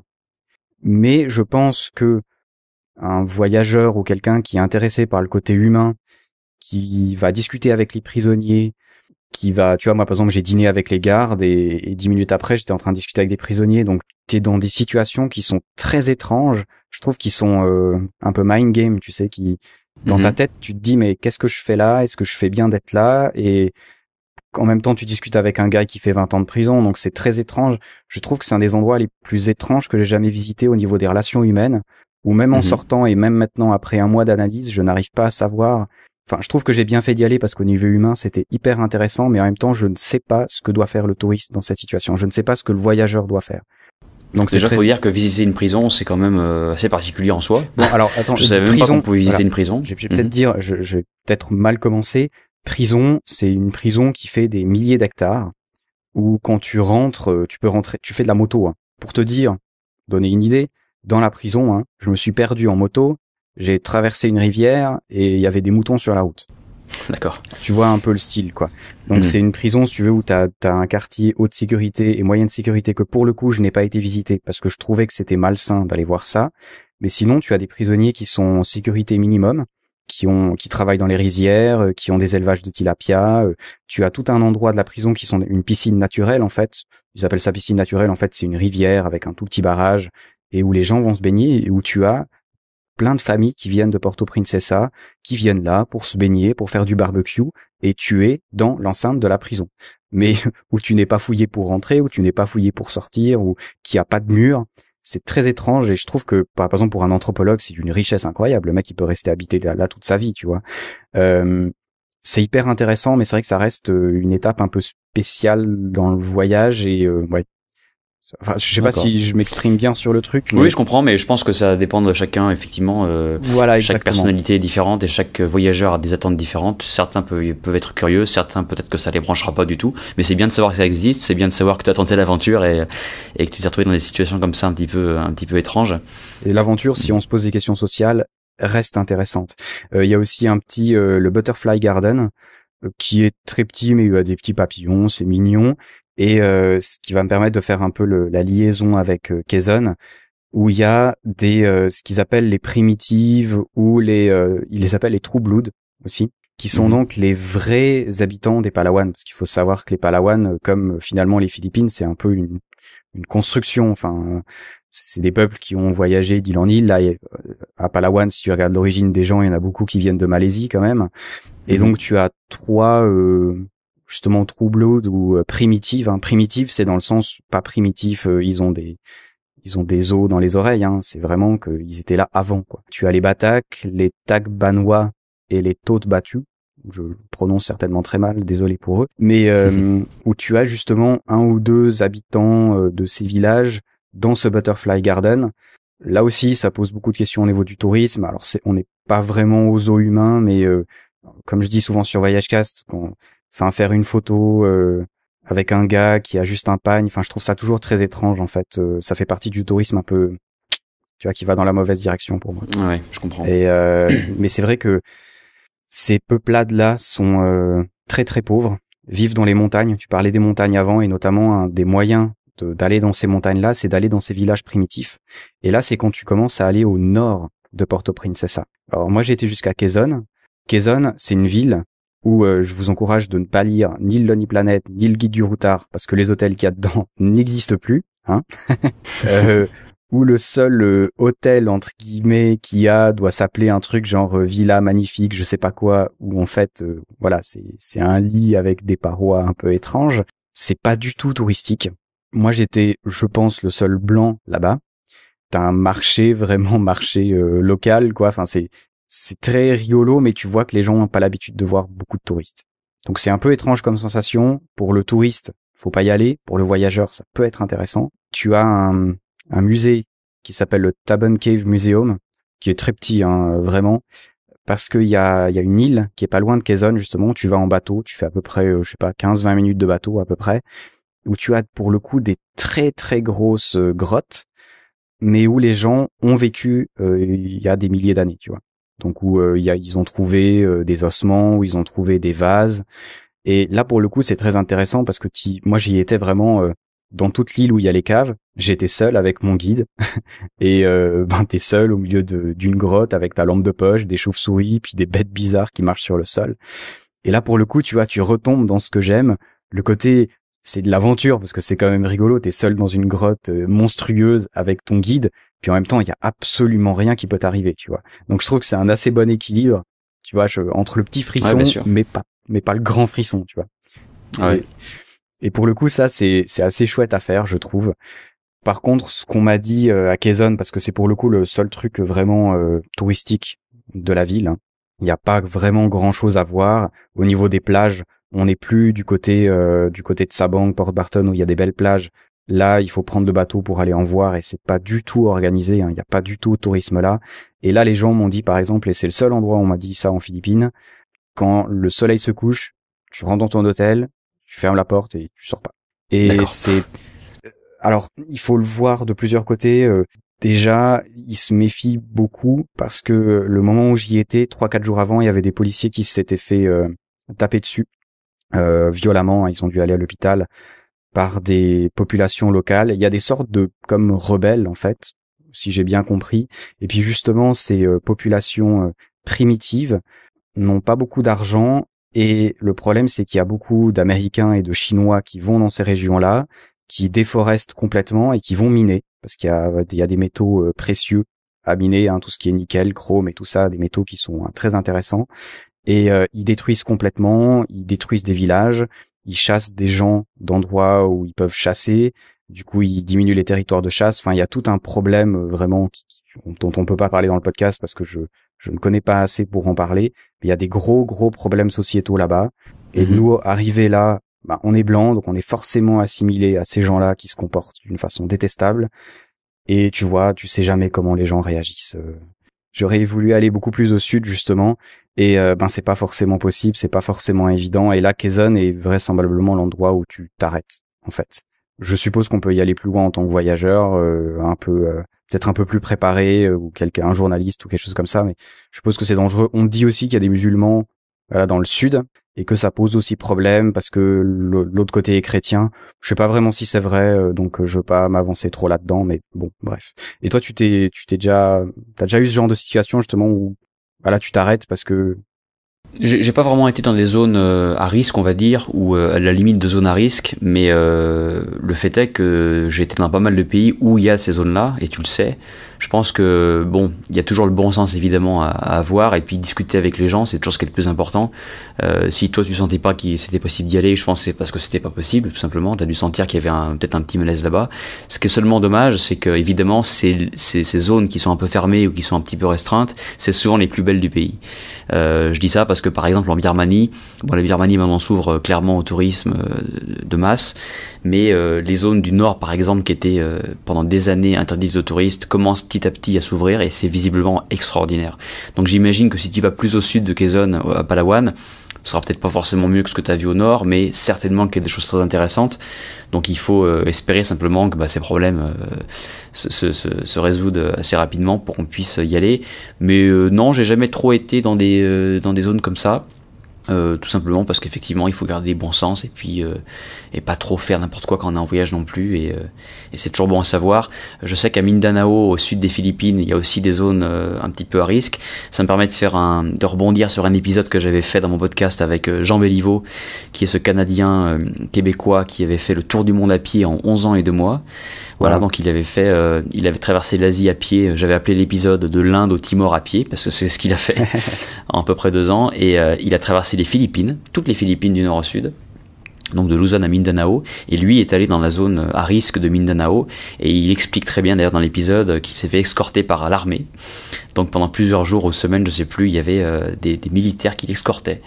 Donc il pouvait pas marcher tout seul, et lui, évidemment, son message, c'était aussi la marche en solitaire autour du monde, et c'est la seule région du monde, ou l'une des seules régions du monde où il a été escorté par l'armée. Donc forcément, c'est plus le même voyage, quoi. Hein. Quand on est escorté par un gars avec un flingue, c'est pas la même chose, mais il a dit que c'était magnifique. Il a dit que Mindanao était une superbe région. Je sais que maintenant, il y a des zones où on peut aller. Ça reste quand même assez limité, mais ce que lui a dit en tout cas, c'est que c'était extraordinaire. Ouais, parce que justement, le développement n'y est pas venu. Et comme le développement n'y est pas arrivé, c'est vierge, c'est totalement vierge. Ouais, j'ai rencontré un gars là-bas qui est géologue, justement, qui était de Mindanao, mais qui était en voyage à Palawan, qui me dit justement qu'il y a toute une région que tu peux aller visiter, mais pas plus loin. Alors là, pour le coup, ce que tu disais pour la beauté des paysages, je suis pas certain, parce que justement, t'as moins ces plages-là, t'as moins un peu ce que tu recherches aux Philippines. Par contre, c'est vrai que t'as des forêts, donc il y a certainement des choses jolies à voir, mais ça reste quand même très très rude, tout au sud. Donc, c'était quand même une région où il y avait beaucoup de pirates. Mais de pirates actuels, hein, pas Jack Sparrow, hein, les pirates entre la Malaisie justement, parce que les Philippines n'ont pas les moyens de garder toutes leurs côtes. Donc ouais, ça doit rester quand même assez rude, mais ça peut être une expérience de voyageur, tu vois. Mais on n'est plus vraiment dans le tourisme où il y a quand même au minimum un hôtel et un bar où tu peux aller, quoi. Là, on est vraiment dans le très roots, quoi. Bon, eh bien merci Jonathan, c'était un super voyage, on t'a suivi là tout le long de Palawan, c'était vraiment magnifique. Merci. Où est-ce qu'on peut te retrouver alors, je l'ai dit, tu es l'auteur et l'animateur de Voyagecast, donc j'imagine qu'il y a un site web par là qui peut traîner. Comment on te retrouve, tout simplement? Voyagecast sur Google, hein, c'est le plus simple. Et puis sinon, voyagecast.ch, parce que je suis suisse. Et puis voilà, sur Twitter, Voyagecast, Facebook, je privilégie Twitter. Et surtout, n'hésitez pas, si vous avez des questions, notamment sur l'épisode qu'on a fait, à aller sur la page de l'épisode, que ce soit chez toi ou chez moi, et de poser des questions, que ce soit toi ou moi, on essaiera vraiment de vous répondre dans la mesure de ce qu'on a fait et de ce qu'on connaît, mais je pense aussi que c'est un joli échange. Puis voilà, Voyagecast un peu partout, quoi. Exactement, belle expérience de partage en tout cas. Oui, exactement. Et puis toi, alors pour le coup, on te trouve où? Parce que il y a un petit truc avec Twitter où j'ai failli me tromper au début. Oui, alors moi, donc le podcast, tu l'as dit, c'est Sur les routes de l'Asie, donc il y a un site surlesroutesdelasie.com, ou Google aussi va être votre meilleur ami. Sur le site, vous aurez les liens, où il y a une page Twitter, une page Facebook, et puis les sons sont hébergés sur SoundCloud. Donc si vous êtes sur SoundCloud, vous pouvez écouter les podcasts comme ça. Sinon, évidemment, un podcast, hein, donc c'est iTunes, où vous pouvez également télécharger les fichiers MP3 si vous le souhaitez. Oui, la confusion en fait, c'est que j'ai créé un compte Twitter récemment, je m'y étais pas encore mis, et puis là, il y a à peu près un mois, l'ami Pierre Journel, donc du podcast Le PCC, m'a dit qu'on vous encourage à écouter. C'est pas le voyage, mais c'est un très très bon podcast également. M'a dit il faut absolument que tu crées un compte Twitter, et puis c'est vrai que bon, je m'y suis mis. Il a quand même fallu que je m'y mette. C'est partie de ma to-do list qui ne cesse de s'allonger. Et sur Twitter, on a une petite contrainte du nom sur la longueur du pseudo. Et sur les routes de l'Asie, malheureusement, était bien trop long. Et ouais. Donc j'ai pris Podcast Asie. Donc si vous allez sur twitter.com/podcastasie, vous retrouverez toutes les news. Et puis un petit tweet à chaque fois qu'un nouvel épisode est publié. Ok, c'est parfait. Donc on te retrouve sinon chaque 2 semaines avec un nouvel épisode. Voilà, on a le même, c'est rigolo, on a le même rythme, hein, on s'était même pas concerté en plus. C'est plus on a simple, le même rythme, voilà, le même rythme de publication, toutes les 2 semaines environ un podcast. Alors, ce que j'aime bien dans nos podcasts respectifs, c'est qu'on est très complémentaires. C'est que moi, c'est que l'Asie et en général des podcasts de 30-40 minutes. Toi, c'est le monde entier et des podcasts un peu plus longs qui vont un peu plus dans le fond ou qui passent un petit peu, qui donnent un aperçu d'un pays ou d'un thème, comme tu l'as fait avec d'autres épisodes sur la sécurité en voyage, le voyage en famille, etc. Je trouve ça très intéressant et voilà, donc c'est pareil toutes les 2 semaines. Et puis les notes de l'émission sur le site, si vous voulez retrouver les détails, les adresses, etc. Sur le site web. Ben, c'est intéressant, ça fait plaisir en tout cas d'avoir un peu des podcasts comme ça qui parlent de voyage, qui parlent d'autres choses. Je pense qu'il y a des jolis échanges à faire et ouais vraiment de pouvoir voyager en audio, je trouve ça merveilleux et on est de plus en plus de toute façon en train d'arrêter de prendre ces gros guides comme le Lonely ou comme qui sont bien quand même mais qui ont tendance justement, on l'a vu sur les Philippines par exemple, à être, alors pour le coup pour les Philippines, oubliez-les, hein. Il y a tout qui est faux à l'intérieur, hein. Les prix, à part les durées de trajet entre les endroits, tout est faux, hein. Les hôtels sont fermés, il y en a d'autres qui sont ouverts, donc oubliez tout ça et je pense que le podcast c'est justement un bon moyen d'exposer le voyage d'une façon aussi plus humaine, je trouve, et tant mieux qu'on essaye de le faire. Oui, puis c'est beaucoup plus chaleureux, je trouve, de découvrir un lieu par quelqu'un qui en parle qu'en lisant des textes. Alors les textes, c'est très bien, les articles de blog, c'est superbe, ça permet d'être dans le détail, etc. Mais la chaleur de la communication orale, je trouve que c'est quand même autre chose. Et puis c'est pour là que VoyageCast et Sur les routes de l'Asie sont là, tout simplement. Exactement. Alors continuez à nous écouter. On est très content de partager avec vous. Et puis nous on se dit à une prochaine certainement. Hein, c'est clair pour moi. C'est même certain. Voilà, qu'on va pas s'en arrêter là pour notre collaboration. Et puis je te souhaite du coup une bonne journée peut-être ou une bonne soirée. Pour moi c'est une soirée déjà. Ok. Alors une bonne soirée à Singapour. Et puis moi et une journée pour toi en Suisse. Exactement, une chaude journée en Suisse, très agréable. Alors à la prochaine. Salut Romain. Merci Jonathan. Salut. Vous avez l'air perdu. Ah bon? Vous allez où? Eh ben, j'étais en train de me le demander. Ça, c'est la 83 Sud. Et celle-ci vous amène à la I-40 en direction de l'Est. Et si vous prenez à droite, ça vous conduit à Amarillo, Flagstaff, la Californie. Et si vous repartez dans cette direction, vous trouverez un grand rien du tout jusqu'au Canada. J'ai saisi. Bon, très bien. Bonne chance, cowboy. Merci. Et encore un grand merci à Romain d'avoir participé à ce crossover avec moi. C'était vraiment une expérience assez sympa pour une fois de jouer à l'interviewé. Vous pourrez d'ailleurs écouter cet épisode avec un début et une fin un petit peu différents. On a quand même tenu à garder le caractère de nos podcasts respectifs. Vous pouvez l'écouter sur surlesroutesdelasie.com. Je vous invite vraiment à y aller. Les sujets sont traités un petit peu différemment que sur VoyageCast et bien sûr centrés sur l'Asie, mais c'est vraiment très intéressant et il va aussi beaucoup plus en détail sur certaines villes où il a eu le privilège d'aller en vrai, ce qui n'est pas mon cas par exemple. En tout cas, vraiment très belle rencontre, et ce n'est certainement pas le dernier épisode que nous faisons ensemble, bien au contraire, il y a beaucoup à échanger. Et un petit merci aussi, une petite pensée à Bruno de Trip Connection qui a pensé à nous mettre en relation. On s'était vu de loin sur le web, mais grâce à lui, on a commencé à parler, et ce podcast est la première de nos collaborations. Comme je l'ai dit, il y aura certainement d'autres épisodes sur les Philippines, en tout cas un, puisque j'ai eu la chance d'aller aussi du côté des montagnes et des rizières en terrasse. Ça se fera sans doute dans quelques mois quand j'aurai trouvé un invité qui a été aussi dans ces endroits et qui peut en parler d'une bonne manière. J'ai déjà des idées, mais c'est vrai que c'est un peu compliqué quand on commence à organiser des rendez-vous avec l'autre côté du monde. Il faut voir les connexions, les téléphones, est-ce que le son sera bon et tout ça. C'est pas si évident que ça, mais ne vous inquiétez pas. On va parler des Philippines encore sur VoyageCast, il y a beaucoup de choses à dire.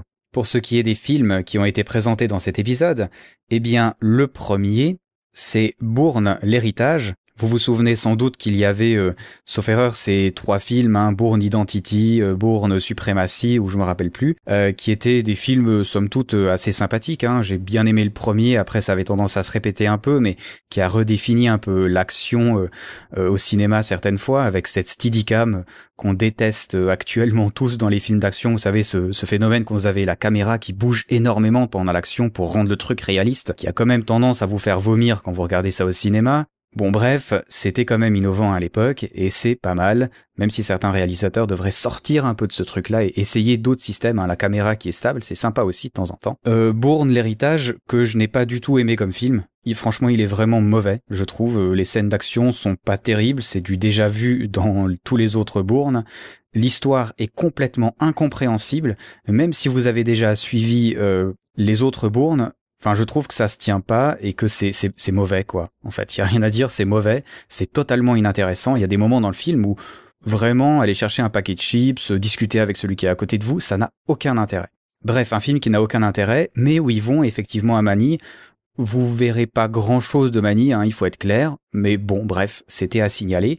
Le deuxième film, qui est Seul au monde, vous l'avez peut-être deviné, avec Tom Hanks, qui est un film que la majorité d'entre vous ont vu et dont on se rappelle généralement pour 2 choses. La première, c'est l'omniprésence du logo FedEx absolument partout pendant tout le film.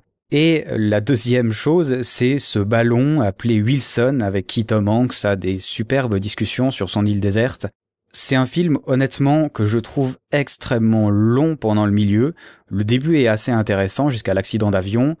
La fin pourrait être intéressante parce qu'on se demande comment il va se réintégrer à la vie normale. C'est pas un spoil, hein, vous inquiétez pas, c'est Hollywood, donc de toute façon Tom Hanks arrive vivant à la fin, ça on en est sûr, hein, vous vous en doutez. Moi je trouve que c'est pas un bon film, même s'il y a quelques belles images. Il est à noter que le film en lui-même a été tourné aux Fidji pour l'essentiel, mais qu'il y a quelques images qui ont été tournées à El Nido, à Palawan. Je suppose que c'est quand il arrive sur l'île et certaines scènes sur la plage, mais c'est très difficile à savoir pourquoi ils ont été aux Philippines alors qu'ils avaient une île déserte aux Fidji. J'en sais rien et j'ai pas été chercher trop loin non plus, il y a certainement des explications. Bon bref, en tout cas, il y a eu un petit bout des Philippines dans ce film-là. Vous l'avez certainement tous vu, donc j'ai pas besoin de vous dire que, voilà, il a pas forcément beaucoup d'intérêt. Il y a 2 autres films qui ont été tournés aussi aux Philippines, je profite de m'étaler un peu, qui sont pour eux 2 excellents films, qui sont Apocalypse Now et Platoon. Les 2 ont des scènes qui ont été tournées aux Philippines, je les ai pas revues pour savoir lesquelles c'était, mais si vous les avez jamais vus, c'est 2 excellents films. Un extrait d'Apocalypse Now a d'ailleurs été utilisé dans un de mes podcasts où on avait parlé du Cambodge, parce qu'ils ont été tournés beaucoup au Cambodge. Bref, fini de parler de cinéma, on va parler un tout petit peu de voyage. Dans 2 semaines, le prochain épisode, il s'agira d'un débat, plutôt d'une conférence suivie d'un petit débat, qui a été enregistré à l'Université populaire du voyage, qui est organisé par le Grand Bivouac. Ceux qui écoutent VoyageCast le savent, je fais partie de la villa du Grand Bivouac, où j'apprends justement à essayer de faire du reportage et où je vais essayer de faire mon premier reportage qui se passera au Canada. Et un de nos professeurs a justement fait une conférence qui était publique, qui était intéressante, où il parlait des rapports entre la Chine, l'Inde et l'Afrique, et de ce qu'on peut appeler les nouvelles routes de la soie. C'est une conférence très intéressante. Lui-même, Jean-Jacques Boileau, est vraiment un très bon conférencier, je trouve. Il a des idées très arrêtées, je me permettrai en fin de podcast de nuancer certaines choses qu'il a dit durant la conférence, mais vous le savez, les bons conférenciers ont toujours des avis très arrêtés qui sont facilement attaquables. Mais c'est parce qu'ils ont envie de nous faire réagir qu'on les écoute finalement, donc c'est un vrai talent de faire ça. Donc, on n'était pas tous d'accord avec ce qu'il disait, mais on était d'accord pour dire que c'était un très très bon débat, qui je pense a toute sa place sur VoyageCast, et comme il a accepté que ce soit diffusé sur Internet via VoyageCast, eh bien on va en profiter. Sachez d'ailleurs, et ce sera la dernière annonce, que le 11 avril 2014, pour ceux qui nous écouteraient les années suivantes, il y a une conférence qui est donnée par Olivier Weber, qui se passera justement en Savoie. Il est lui-même écrivain et reporter de guerre. Il est extrêmement intéressant. Vous aurez donc l'occasion d'écouter une de ces conférences, ce sera le 11 avril. N'hésitez pas à aller sur grandbivouac.com, ce sera la prochaine conférence et puis il y en aura d'autres. En tout cas, c'est vraiment des conférences de très bonne qualité qui sont gratuites. n'hésitez pas à y aller si vous êtes dans la région. C'est fort probable que sa conférence soit aussi disponible sur VoyageCast plus tard, s'il donne son accord. C'est bien possible qu'il le donne, pour en faire profiter justement ceux qui ne peuvent pas aller jusqu'en Savoie. Il me semble que j'ai encore beaucoup trop parlé, je vais donc vous laisser, et je vais vous laisser cette fois-ci pas avec une musique, mais bien avec un enregistrement que j'ai fait aux Philippines, au bord de la plage. Je vais vous offrir les vagues d'El Nido, c'est quand même super classe, avec une petite musique en fond qui est une de mes préférées. Bref, vraiment là ce coup-ci, mettez votre casque, allez dans un endroit où il n'y a pas de bruit et profitez de ce son magnifique. Sentez-vous en vacances et à ciao, bonsoir.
vous emmène. Je recommande pas forcément de le faire, mais il y a 1 ou 2 centres réputés sur Corantown. Et là, il y aura donc des instructeurs qualifiés et puis aussi des instructeurs étrangers, donc il n'y aura pas de souci. Donc oui, on peut plonger en très bonnes conditions. Bah intéressant, ouais, c'est vrai. Faut pas hésiter à demander. Je crois que sur le site internet justement de PADI et tout ça, on peut voir qui est certifié ou pas. Donc exactement. Il y a moyen de justement pas faire des trucs dangereux. Hein, ça serait pas très intelligent. Alors ok, il y a pas de plage. On va faire de la plongée. On va faire un peu de island hopping. Il y a d'autres choses un peu. Est-ce que je sais pas, est-ce qu'il y a des trucs un peu culturels, je sais pas, des temples ou Non, rien en fait. Corantown, c'est une ville qui est pas très intéressante. Bon, c'est une ville qui a été créée clairement pour voilà, tous les gens se rassemblent ici, on va dire, c'est là le poumon de la région, mais c'est pas comme il y a peu de gens et que c'est loin, il y a pas beaucoup de choses à faire quoi. Donc Corantown, c'est un point de passage pour partir en bateau. Il y a une chose qu'on peut faire, c'est aller sur une colline qui est à Corantown, qui vous permet, donc je crois qu'il y a des escaliers pour monter, et ça vous permet d'avoir une vue magnifique sur toutes les îles autour, mais pas vraiment de temple, pas vraiment de culture. C'est vraiment, voilà, rester à votre petit resort, et puis partir tôt le matin, prendre un bateau, et aller découvrir les différents lacs, les différents lagons. Si tu veux, je peux t'en parler de quelques-uns, hein. Il y en a beaucoup. Moi, j'ai entendu parler de Apo Island. Alors, je suis pas allé. Ah ouais, on m'a dit que c'était bien là-bas, que c'était justement un des meilleurs points, mais je sais pas, j'y ai pas été personnellement. D'accord, c'est peut-être un peu plus loin parce qu'en fait, voilà, il y a toute une série de choses qu'on peut faire à une demi-heure de bateau, donc très facile. Et puis il y a d'autres îles qui sont vraiment là, il faut de la navigation, il faut partir 2 heures en bateau. Et en général, tu peux pas trop combiner tout ça pour une journée parce que les gars vont te dire ouais non c'est trop loin, on va rentrer trop tard, la mer va être agitée. Donc tu peux faire des excursions à la journée plus loin, mais c'est un autre trip on va dire. Pour ce qui est de ce qui est accessible à une demi-heure ou 1 heure de bateau à partir de Corantown, il y a plein de choses. Il y a des sites de snorkeling, notamment un qui s'appelle Siete Pecados, voilà, qui veut dire je crois les 7 îles. Donc c'est 7 petites formations rocheuses, en fait on dit îles mais c'est des choses qui font 10 mètres de large ou 5 mètres de large. Et au pied de ces formations rocheuses, tu as plein de poissons, donc là c'est ça, c'est très sympa pour le snorkeling. Je crois que c'était le premier ou deuxième truc que j'avais fait, donc c'est une bonne introduction. Et après, tu as plein de lacs et de lagons. Et tu en as 2 ou 3 qui sont très connus. Donc tu as le premier qui s'appelle le Kayangan Lake, qui est, je crois, l'endroit le plus photographié de Coron. Donc si vous tapez Coron sur Google Images, il y a de grandes chances que vous voyez quelqu'un en haut d'un piton rocheux qui surplombe le Kayangan Lake. Très sympa, et ce lac il est réputé pour être le plus clean, enfin le plus propre du pays. Pourquoi ? Parce que c'est vrai qu'il a une visibilité impressionnante. Quand tu prends ton masque et que tu regardes donc au fond, la profondeur doit être de peut-être au début 20 mètres, après ça descend bien sûr, mais au début c'est peut-être 20 mètres, tu vois jusqu'au fond avec une clarté absolue. C'est pas celui où c'est justement un lac qui a un mix entre de l'eau douce et de l'eau de mer ? Alors ça c'est le Barracuda Lake, on va revenir. Ah, pardon, ouais. Voilà, mais c'est très bonne remarque, je vais en parler après. Mais le Kayangan Lake donc c'est intéressant parce que voilà, c'est une eau très très belle. Il est entouré, donc en fait il est fermé sur lui-même et il est entouré de pitons rocheux. Et ces pitons rocheux au niveau de la base, enfin au niveau de l'eau en fait, ça fait une sorte de creux ça se creuse. Et après ça recommence sous l'eau. Donc avec un masque et un simple tuba, on peut voir des pitons rocheux sous l'eau. Avec des formations calcaires vraiment cisaillées, coupantes, c'est super super beau. Et si vous prenez un peu votre respiration et que vous partez en apnée à 4-5 mètres, vous allez voir des trucs, c'est magnifique. Peu de poissons dans ces lacs parce que c'est quand même fermé, mais la clarté de l'eau et le sentiment au bout du monde est vraiment total. Moi quand j'y suis allé, pendant 20 minutes il n'y avait personne, il n'y avait aucun touriste. Donc je me suis retrouvé au milieu, j'ai crié, il y avait un écho et tout, c'était vraiment voilà, un sentiment de bout du monde qui était superbe. Donc le Kayangan Lake, je pense que c'est incontournable. Et le Barracuda Lake, donc bonne transition, c'est un lac qui est, voilà, comme tu le dis, un mélange d'eau douce et d'eau salée, puisqu'il y a un passage en fait avec la mer, donc l'eau de mer rentre, et il paraît, et ça c'est ce que tous les guides vont vous dire, qu'il y aurait un barracuda dedans, c'est pour ça qu'on l'appelle le Barracuda Lake, et il paraît qu'il y a un barracuda immense de 1 mètre de long. Et alors, tu l'as vu ? Je l'ai pas vu. Parce que le lac est grand quand même, hein, et c'est quand même assez grand. C'est un peu comme Loch Ness en fait. C'est un peu ça, ouais. Tu peux pas nager jusqu'au bout du lac. Enfin, tu pourrais, mais ça serait assez crevant. Par contre, il y a du diving qui se fait dedans. Donc, il y a des gens qui vont plonger dans le lac. Et c'est là où des gens m'ont dit, oui, il y a un barracuda. On l'a vu l'autre jour. Bon, c'était des Philippins qui m'ont dit ça. Donc, est-ce qu'ils me faisaient marcher ou est-ce que vraiment ils l'ont vu? J'en sais rien. Non, mais on les croit. On les croit. Mais c'est la légende qui entoure le lac. Donc, le Barracuda Lake, très sympa. Et après, il y a aussi les Twin Lagoons, donc les lagons jumeaux, qui sont 2 lagons séparés par un peu comme un isthme entre guillemets de roches. Donc ça fait deux lagons qui sont côte à côte, très sympa. Et puis après, donc si vous continuez un petit peu, vous avez des plages. Bon, les plages, c'est un grand mot, hein, c'est une étendue de sable de 100 mètres de large, mais du coup c'est sympa parce que c'est isolé. Donc vous êtes caché derrière des pitons rocheux sur une petite plage. Et en général, sur cette petite plage, vous avez des petits bungalows, des petites cabanes qui ont été construites en bambou et où vous pouvez aller manger. Et alors il n'y a pas de restaurant, hein, c'est juste que vous allez apporter votre nourriture et manger là-bas. Et moi ce que j'avais fait qui était très sympa, c'est qu'avant de partir de Corentin le matin avec le bateau, on a fait le marché de Corentin. Le guide nous a dit qu'est-ce que vous voulez manger, bah voilà, on veut du poisson, on veut des légumes, on veut du riz. Donc il nous a fait les courses et il a cuisiné sur le bateau, donc ils ont leur petit grill comme ça sur le bateau, c'est rigolo. Et après vous arrivez sur la plage, vous vous mettez sur votre petit bungalow même à quelques, je dirais à vue d'oiseau ça doit être à 100 km à peu près de El Nido. Et donc c'est encore un petit archipel composé de plein d'îles et il y a plein de choses à voir là-bas. Alors, grande île quand même, Coron, c'est une ville. T'as une ville qui s'appelle Coron ou C'est ça, il y a Coron Town, donc c'est une toute petite ville, hein, c'est pas très grand, hein, et je crois que la province même de Coron, c'est à peu près 40 000 habitants ou 45 000 habitants. Donc c'est pas grand à l'image des Philippines, puisque les Philippines c'est quasiment 100 millions d'habitants, donc ça reste, on va dire, un petit bled, quoi. Tu y vas comment? Parce que alors là, ton île, elle a l'air quand même un peu perdue au milieu de nulle part, non? C'est ça, oui, alors les Philippines, de toute façon, vu comment le pays est organisé géographiquement, l'avion sera votre meilleur ami, hein, en général. Donc il faut partir de Manille, il y a des avions quotidiennement qui partent de Manille et qui vous emmènent à Busuanga. Donc Busuanga, c'est le nom de l'île la plus au nord de l'archipel de Coron. Donc voilà, c'est là où on arrive. C'est un petit aéroport. Je sais même pas si on peut parler d'aéroport. En fait, je pense que c'est un aérodrome. Et on y arrive avec un avion à hélice de type ATR. Et c'est une piste unique, donc il n'y a qu'une seule piste. On arrive au bout de la piste, on fait demi-tour. Donc ça vous plante un petit peu le décor. Et je crois d'ailleurs qu'il faut arriver avant la nuit parce qu'il n'y a pas de lumière sur la piste. Donc voilà, c'est un peu le côté rustique des Philippines, mais c'est ça qui fait aussi que c'est sympa. Et ce qui est très sympa quand on arrive dans cette région, c'est que donc on est sur un petit avion à hélice. Et on vole assez bas et on survole toutes les îles de Coron. C'est absolument magnifique. Les îles sont découpées, il y a des collines assez rondes d'ailleurs, et il y a certaines de ces collines qui sont très boisées, donc il y a plein d'arbres, c'est très très vert. Et puis il y a d'autres collines qui sont totalement sèches, un peu pelées, un peu couleur orange marron, un peu de l'herbe séchée. Et ce mix là de couleurs et de topologie, c'est vraiment très très beau. Donc l'arrivée à Coron, c'est waouh, c'est un peu le bout du monde, quoi.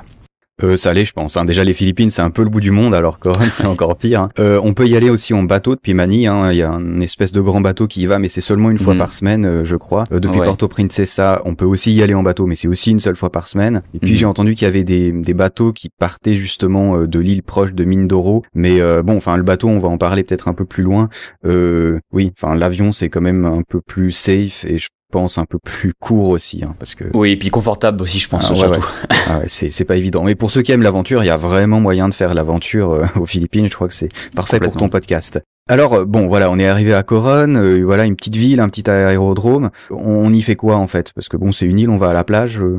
Alors, il n'y a pas de plage à Coron, ça c'est la première chose à dire. N'allez pas à Coron pour vous mettre sur une plage de sable blanc, il n'y en a pas. Ou alors il y en a dans des îles qui sont un peu loin de Coron, il faut prendre un bateau, naviguer 2 heures, il y a des petites plages on va dire. Mais l'essentiel de Coron c'est en fait des formations rocheuses calcaires, et entre ces formations rocheuses il y a plein de lagons, il y a plein de petits lacs, et il y a plein de coins pour faire du snorkeling, donc masque tuba ou de la plongée. Donc il y a 2 principales activités à Coron. C'est ce qu'on appelle en anglais le island hopping. J'ai pas trouvé d'équivalent français d'ailleurs, c'est bizarre, mais bon. Non, il y en a pas. Il y en a pas. Voilà, donc c'est en fait le principe de prendre un bateau à la journée et de se balader d'île en île. Voilà, donc tu vas sur une première île, tu restes une demi-heure. Après, tu vas sur une deuxième île, tu vas voir un petit lac. Et puis voilà, tu sautes d'île en île comme ça. Donc c'est le island hopping. Donc ça, c'est très sympa.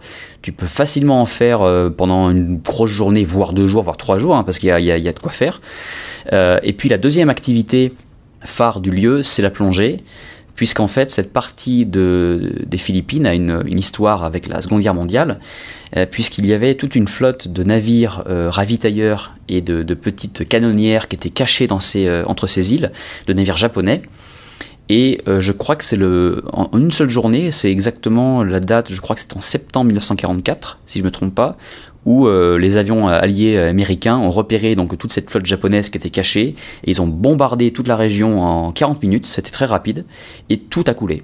Donc il y a environ 35-40 épaves qui sont réparties dans la région, Et la plupart de ces épaves, tu peux y aller en plongée, puisqu'elles sont à entre 10 et 20 ou 30 mètres de profondeur, donc c'est vraiment pas profond. Certaines d'ailleurs, tu peux les voir en snorkeling, donc tu nages et à 3 mètres en dessous de toi, tu as la proue du bateau, donc ça c'est assez impressionnant. Et voilà, donc c'est un paradis pour les plongeurs qui sont passionnés par l'histoire et par simplement le fait de plonger pour aller visiter des épaves. Ouais, ça c'est intéressant le fait d'y aller en snorkeling, hein, parce que d'habitude, pour ceux qui connaissent un peu la plongée, les épaves c'est vraiment très profond, c'est des plongées qui sont de toute façon techniques, hein, surtout quand on rentre dans le bateau. Hein. C'est pas forcément pour tout le monde, faut quand même apprendre un minimum, mais ça c'est vraiment un des high points de Coron. Ouais. Du coup c'est parce que les Philippines, voilà, on a vraiment l'idée que c'est pas forcément organisé comme chez nous. Comme chez nous, je parle en Suisse. À Singapour, je connais pas. Est-ce que c'est facile, justement, d'aller plonger? Est-ce que c'est safe? Est-ce que t'as des bons clubs? Ou est-ce que c'est un peu craignos, comme ça? Quand j'y suis allé, donc c'était il y a quelques semaines, malheureusement, je n'ai pas plongé pour 2 raisons. C'est qu'on n'est pas resté assez longtemps. Il y a cette contrainte de pas plonger 18 heures avant de prendre l'avion. Donc ça m'a empêché de le faire. Et il y avait aussi le fait qu'il y avait une mauvaise visibilité, même très mauvaise visibilité, suite au typhon qui a frappé le pays il y a quelques mois. On en reparlera, je pense. Et ce qui fait que les eaux étaient assez troubles, chargées de particules. Et du coup, même en snorkeling, malheureusement, il n'y avait pas une visibilité dingue. Alors en plongée avec moins de lumière, en profondeur, je pense que ça devait pas être terrible. Donc j'ai pas plongé, mais cela dit, je me suis un petit peu renseigné. Oui, il y a des centres de plongée qui ont pignon sur rue. Il doit y avoir un peu de tout, hein. On est aux Philippines, donc il y a peut-être des centres de plongée qui se disent PADI certified, mais qui en fait, c'est des petits gars comme ça qui... J'ai eu le privilège de visiter les Philippines presque au même moment que moi, c'était au début de cette année, et puis comme on a les deux visité une partie différente de Palawan, on s'est dit que ça pourrait être une bonne manière de faire un petit crossover et de vous parler de cet archipel vraiment magnifique qui vaut le détour, qui est encore fort heureusement préservé du tourisme de masse. C'est encore le bon moment pour y aller. On a commencé par une des perles des Philippines avec Coron, une île entourée d'épaves de bateaux japonais, et même un lac intérieur avec un grand barracuda. Incroyable. Et puis ensuite, je vous ai emmené, sous la direction de Romain justement, à El Nido, une des destinations phares de Palawan, avec ses magnifiques plages, presque solitaires, et son island hopping. On a ensuite pris une route cahoteuse pour arriver à Port Barton, ce petit village fort sympathique, pour ensuite partir du côté de Sabang et de son incroyable et phénoménale rivière souterraine, je vous dirai mon avis là-dessus. On a ensuite passé par Porto Princesa, là où vous allez certainement arriver si vous allez à Palawan, pour finir sur Quezon, là où mon chemin s'est arrêté, là où j'ai arrêté ma route. Je vais vous expliquer pourquoi, et aussi pourquoi vous devriez quand même aller dans cette dernière petite ville, parce qu'il y a une île avec... Non, je vais pas vous dire, écoutez le podcast. Il y aura une petite surprise à la fin de ce voyage cast. Je vais vous offrir les vagues d'El Nido. Vous voulez en savoir plus? Il faudra écouter le podcast malheureusement, mais à la fin, vous saurez tout. Entre les plages, les grottes et les prisonniers, bienvenue à Palawan. Bonne interview. Rentrez-vous ça dans la tête. Tout le travail à outcome, analyse, test de combustion, dosage protéique, stress tissulaire, bref, qu'est-ce que c'est? De la recherche en chimie. Nous, on ne produit rien, ça se fait en aval du programme. Comment ça en aval? Expliquez-moi. Il vous faut des virus vivants pour altérer les cellules. Les cultures sont extrêmement réactives. Vous devez opérer sur site et nous ne le faisons jamais. Ok, sur site. Où ça? Où on conserve les virus. Oui! Là où on ne peut pas aller avec une voiture. Où est-ce que c'est? À Manille. Aux Philippines. Bonjour et bienvenue sur Voyage Cast, crossover avec Sur les routes de l'Asie, Romain. Salut Romain. Salut Jonathan. Alors bienvenue sur Voyage Cast, ça me fait plaisir d'enregistrer avec toi. Dis-nous, t'es où? Eh ben moi je suis à Singapour, c'est là où j'habite et c'est là où je travaille. Ah d'accord, alors pour une fois je suis pas vraiment jaloux parce que nous aussi on a du soleil aujourd'hui, c'est vraiment magnifique.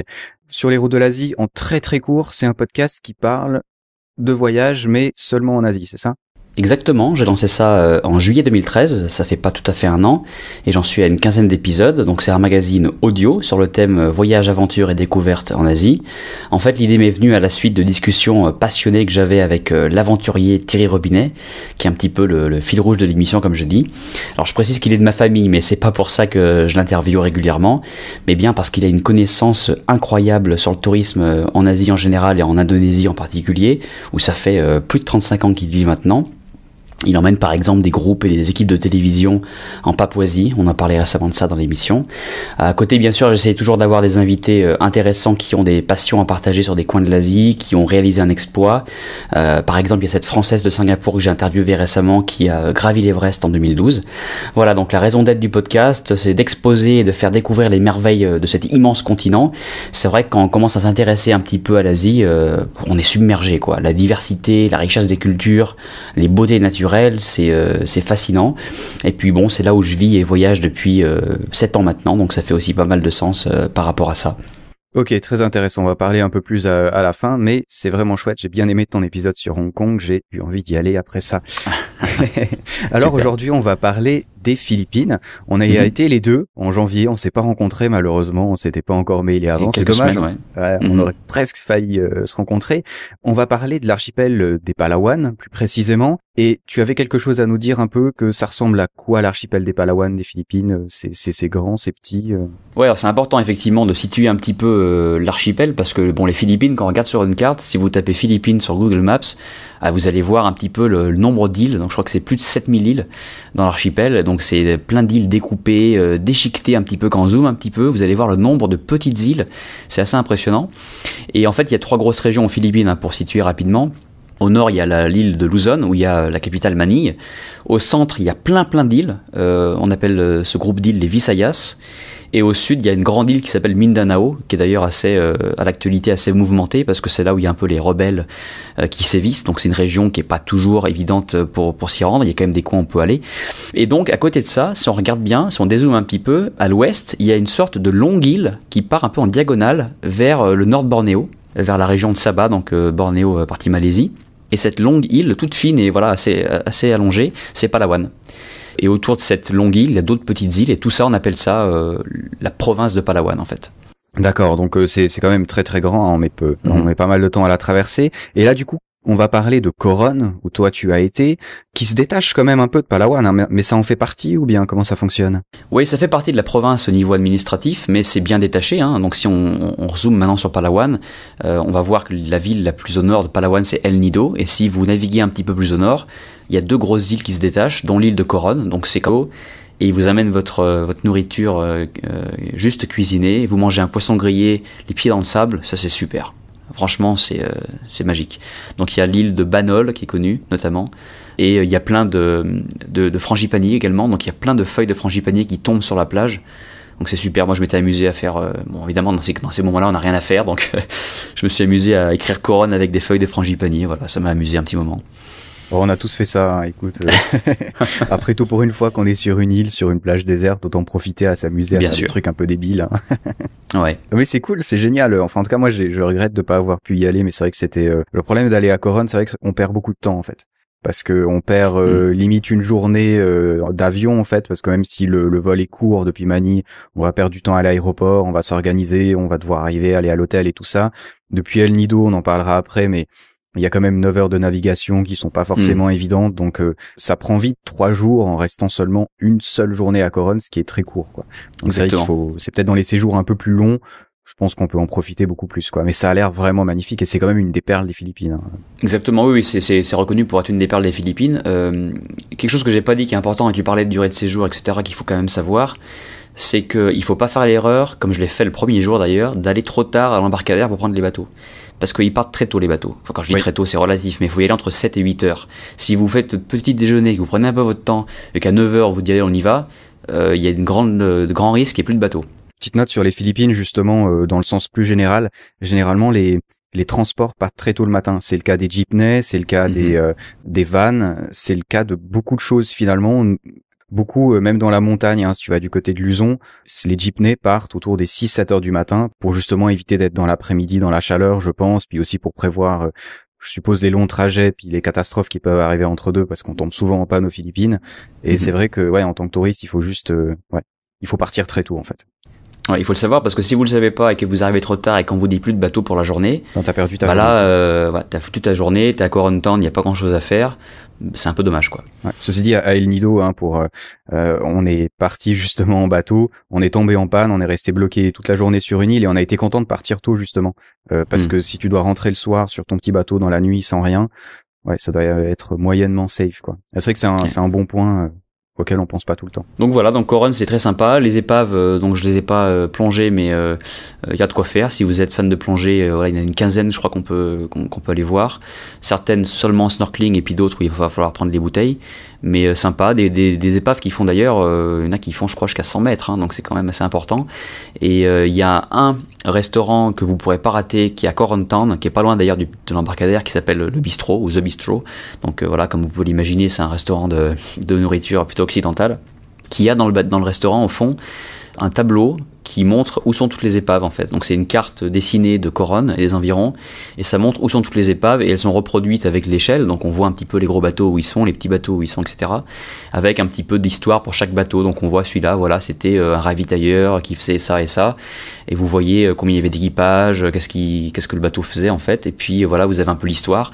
Et c'est marrant parce qu'évidemment c'est des bateaux japonais, donc ils ont des noms sympathiques, l'Okikawa Maru, le Kogyo Maru, l'Akitsushima. Voilà, donc c'est un peu exotique, tout simplement. Ouais, ben ça donne envie en tout cas d'aller y faire un tour. Vraiment, vraiment chouette. Ouais. Ok, ben du coup si on n'a pas d'autre chose à dire sur Coron, je te propose qu'on file sur Palawan, où là je vais parler un petit peu plus, vu que toi tu as pas mis les pieds et que moi j'y étais.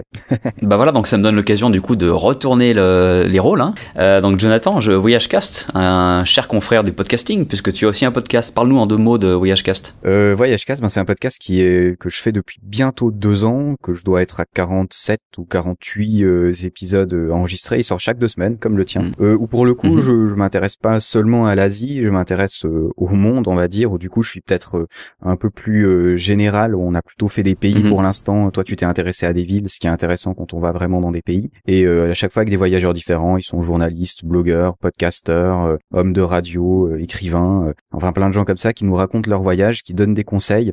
On donne comme toi, on donne pas de conseils ni d'hôtel, ni vraiment de restaurant. C'est vraiment dans un sens général. Qu'est-ce qu'il y a à faire dans un pays?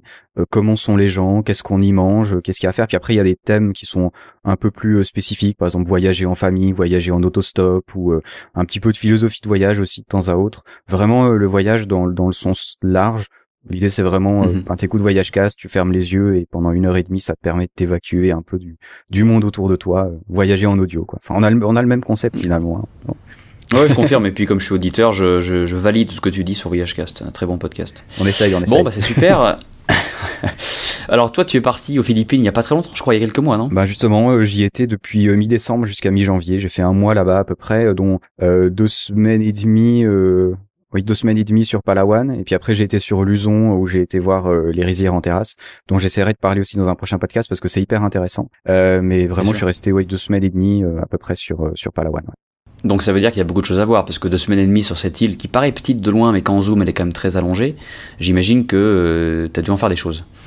Oui, puis moi j'étais pas dans le stress. Le problème que beaucoup de gens ont aux Philippines, je trouve, des touristes, hein, je veux dire, c'est que ils vont à Manille, ils passent à Cebu, ils passent de ville en ville en faisant 1 jour à chaque endroit. Et franchement, enfin c'est pas du tout mon style de voyage et c'est pas non plus, je pense, qu'il y a préconisé quoi. Je me dis autant rester sur Palawan. Et vraiment profiter, j'ai passé 3-4 jours au même endroit, et du coup c'est marrant parce que tu vois beaucoup plus la vie, tu vois beaucoup plus les gens, tu peux prendre beaucoup plus le temps en fait, au lieu de faire simplement les highlights d'un endroit, tu vas aussi faire d'autres trucs qui sont tout aussi intéressants et tout aussi rigolos quoi. Et après bon, tu connais la serveuse du restaurant et tout. Je trouve que c'est beaucoup plus humain de voyager un peu plus lentement quoi. Et c'est aussi beaucoup moins éprouvant parce que je pense que beaucoup de voyageurs oublient que des trajets de 6-7 heures en van, ça te casse vraiment quand même. Le jour d'après, t'es content si tu peux aller te poser sur la plage et pas faire grand chose. Exactement, je suis bien d'accord. Bon, alors on va revivre ensemble ton voyage sur Palawan, donc les 2 semaines et demie que t'as passé là-bas. T'es arrivé par où d'ailleurs? Alors je suis arrivé par Puerto Princesa parce que c'est le plus simple. Alors au début je voulais y aller en bateau justement, puis je me suis un peu brouté parce que le problème c'est que aux Philippines ça fonctionne sur le système américain avec les AM et les PM. Je suis pas du tout habitué. Donc je me suis trompé de 12 heures en fait. Donc du coup j'ai pris l'avion. Ouais ben voilà, on peut se dire expert du voyage et faire du podcast sur le voyage et faire des grosses conneries, hein, c'est tout à fait autorisé. Et donc du coup j'y étais en avion, ce qui est finalement beaucoup plus simple. Et puis depuis Puerto Princesa, on va en parler après, mais qui est vraiment au centre de l'île de Palawan, je suis monté directement au sud en van, ça peut à peu près 6 heures de van pour aller jusqu'à El Nido, qui est justement un des endroits phares un peu de cette île de Palawan. Je te laisse juste reprendre ta dernière phrase, t'as dit je suis monté au sud. Monter au sud, oui effectivement, je suis monté au nord, mais de toute façon ça n'a aucun sens finalement. Mais si tu veux, non mais comme tu veux, hein, si tu veux la reprendre, reprends-la. Là je vais le garder juste pour rire. Ok, d'accord. Je suis monté au sud à Il Nido. y a des mecs qui te font des cartes complètement à l'envers en te disant qu'en fait c'est le vrai sens, tu sais. Donc peut-être en fait je me suis pas trompé. Mais Bref. ça arrive souvent de dire totalement le contraire de ce que tu veux dire, quoi. Exactement. Oui, Ok. bah, vas-y enchaîne, mais Ouais, ça marche. on garde juste pour rire.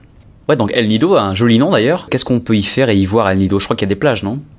Ouais, alors la plage d'El Nido en elle-même de la ville, hein, c'est une petite ville qui est super sympa parce qu'elle est vraiment encaissée autour de collines calcaires aussi, ça me fait penser à Coron de nouveau. Ouais, c'est vraiment, t'as l'impression qu'il y a une toute petite vallée où t'as 7 îles avec la baie, la plage. T'as une partie village normal, je sais pas comment expliquer ça, mais avec des vraies maisons en dur et tout ça. Et puis t'as une autre partie qui est vraiment la partie village pêcheur où t'as, on va dire que c'est beaucoup plus humble comme façon de vivre, avec vraisemblablement pas vraiment d'électricité, avec des vrais gens entre guillemets, comme on peut les appeler en tant que voyageurs. Donc c'est vraiment intéressant à voir ces deux parties de village en fait. T'as toute la plage qui est prise en grande partie par des hôtels et des restaurants, hein. Des voyageurs qui y ont été, ils disent c'est un peu la Thaïlande d'il y a 15 ans, tu vois. Le moment où c'est plus vraiment un village, mais c'est pas encore à fond le tourisme comme tu peux le voir à Pattaya en Thaïlande, tu vois. Bien C'est sûr. un peu entre les deux. Donc je pense que c'est un moment intéressant à y aller à El Nido pour l'instant. Dans 5 ans, je sais pas vraiment à quoi ça va ressembler. Ce qu'il faut savoir, c'est que la route pour aller à El Nido, justement depuis Porto Princesa, est un peu compliquée, surtout sur la fin. Ça vient un chemin de terre, c'est plus du goudron. Et ils sont en train de finir cette route-là. Et paraît-il, quand cette route-là sera finie, il y aura beaucoup plus de voyageurs qui iront, donc ça perdra peut-être un peu ce charme que ça a encore un petit peu, quoi. Ouais, donc il faut clairement y aller maintenant, ça c'est sûr, Ouais. je pense. Et moi, à El Nido, j'y suis jamais allé, mais j'ai toujours entendu dire qu'il y avait une plage magnifique, assez longue, je crois de plusieurs kilomètres. T'en as deux et les deux sont super sympas. Il y en a une qui est vraiment facile à y aller. Tu fais à peu près un quart d'heure de tricycle moto pour y aller. Ça s'appelle Las Cabañas, si je le prononce bien, hein, je sais pas, je l'ai jamais vu écrit. C'est une plage assez longue. L'intérêt justement, c'est qu'il y a pas encore d'hôtels qui sont construits. T'as un ou deux bars, un ou deux bungalows, tu vois, mais c'est vraiment encore très sauvage. T'as vraiment très peu de gens et c'est génial parce que c'est vraiment positionné parfaitement pour avoir le coucher de soleil. Et c'est magnifique parce que si tu veux c'est pas comme je sais pas, par exemple pour prendre une plage en Italie, hein, que tout le monde a dans l'idée, t'as la plage super longue, super droite et puis devant toi t'as juste l'océan. Là la plage elle est déjà beaucoup plus découpée et tu as des espèces de petites îles mais qui sont vraiment tout en rocher. Et ça c'est vraiment à El Nido, et quand tu fais du island hopping aussi, c'est vraiment des îles où t'as des grands rochers qui sortent de l'océan et t'as au milieu en fait une petite crique avec une plage qui peut faire 20-30 mètres de long, et ensuite tout le reste tu peux pas grimper sur l'île en fait. Donc ça fait vraiment ces gros blocs et c'est incroyable quoi. Ça fait vraiment un peu science-fiction comme ça. Enfin moi j'aime bien la science-fiction donc c'est pour ça. C'est vraiment magnifique. Ça donne un caractère très spécial quoi. Maintenant je verrais l'océan sans rien, je me dirais mais il me manque quelque chose, tu vois. Cette plage là est vraiment superbe. Tu peux y aller facilement, ça coûte pas cher et comme j'ai dit il y a pas beaucoup de monde. Puis il y a une autre plage qui s'appelle Napgan Beach. Celle-là, il faut vraiment prendre un peu plus de temps, mais tu peux le faire à la journée aussi très facilement. Donc, ou tu prends un tricycle, ça va te coûter un petit peu cher, ça va te prendre à peu près 1 heure pour y aller, la route est très chaotique, je conseillerais pas. Ou alors tu peux louer une moto, ce qui coûte un peu plus cher, mais ce qui te permet d'être libre justement. Et tu fais à peu près 40-50 minutes de moto. Au début, t'es sur la route, et puis après, tu traverses des villages et tout, tu traverses des rizières.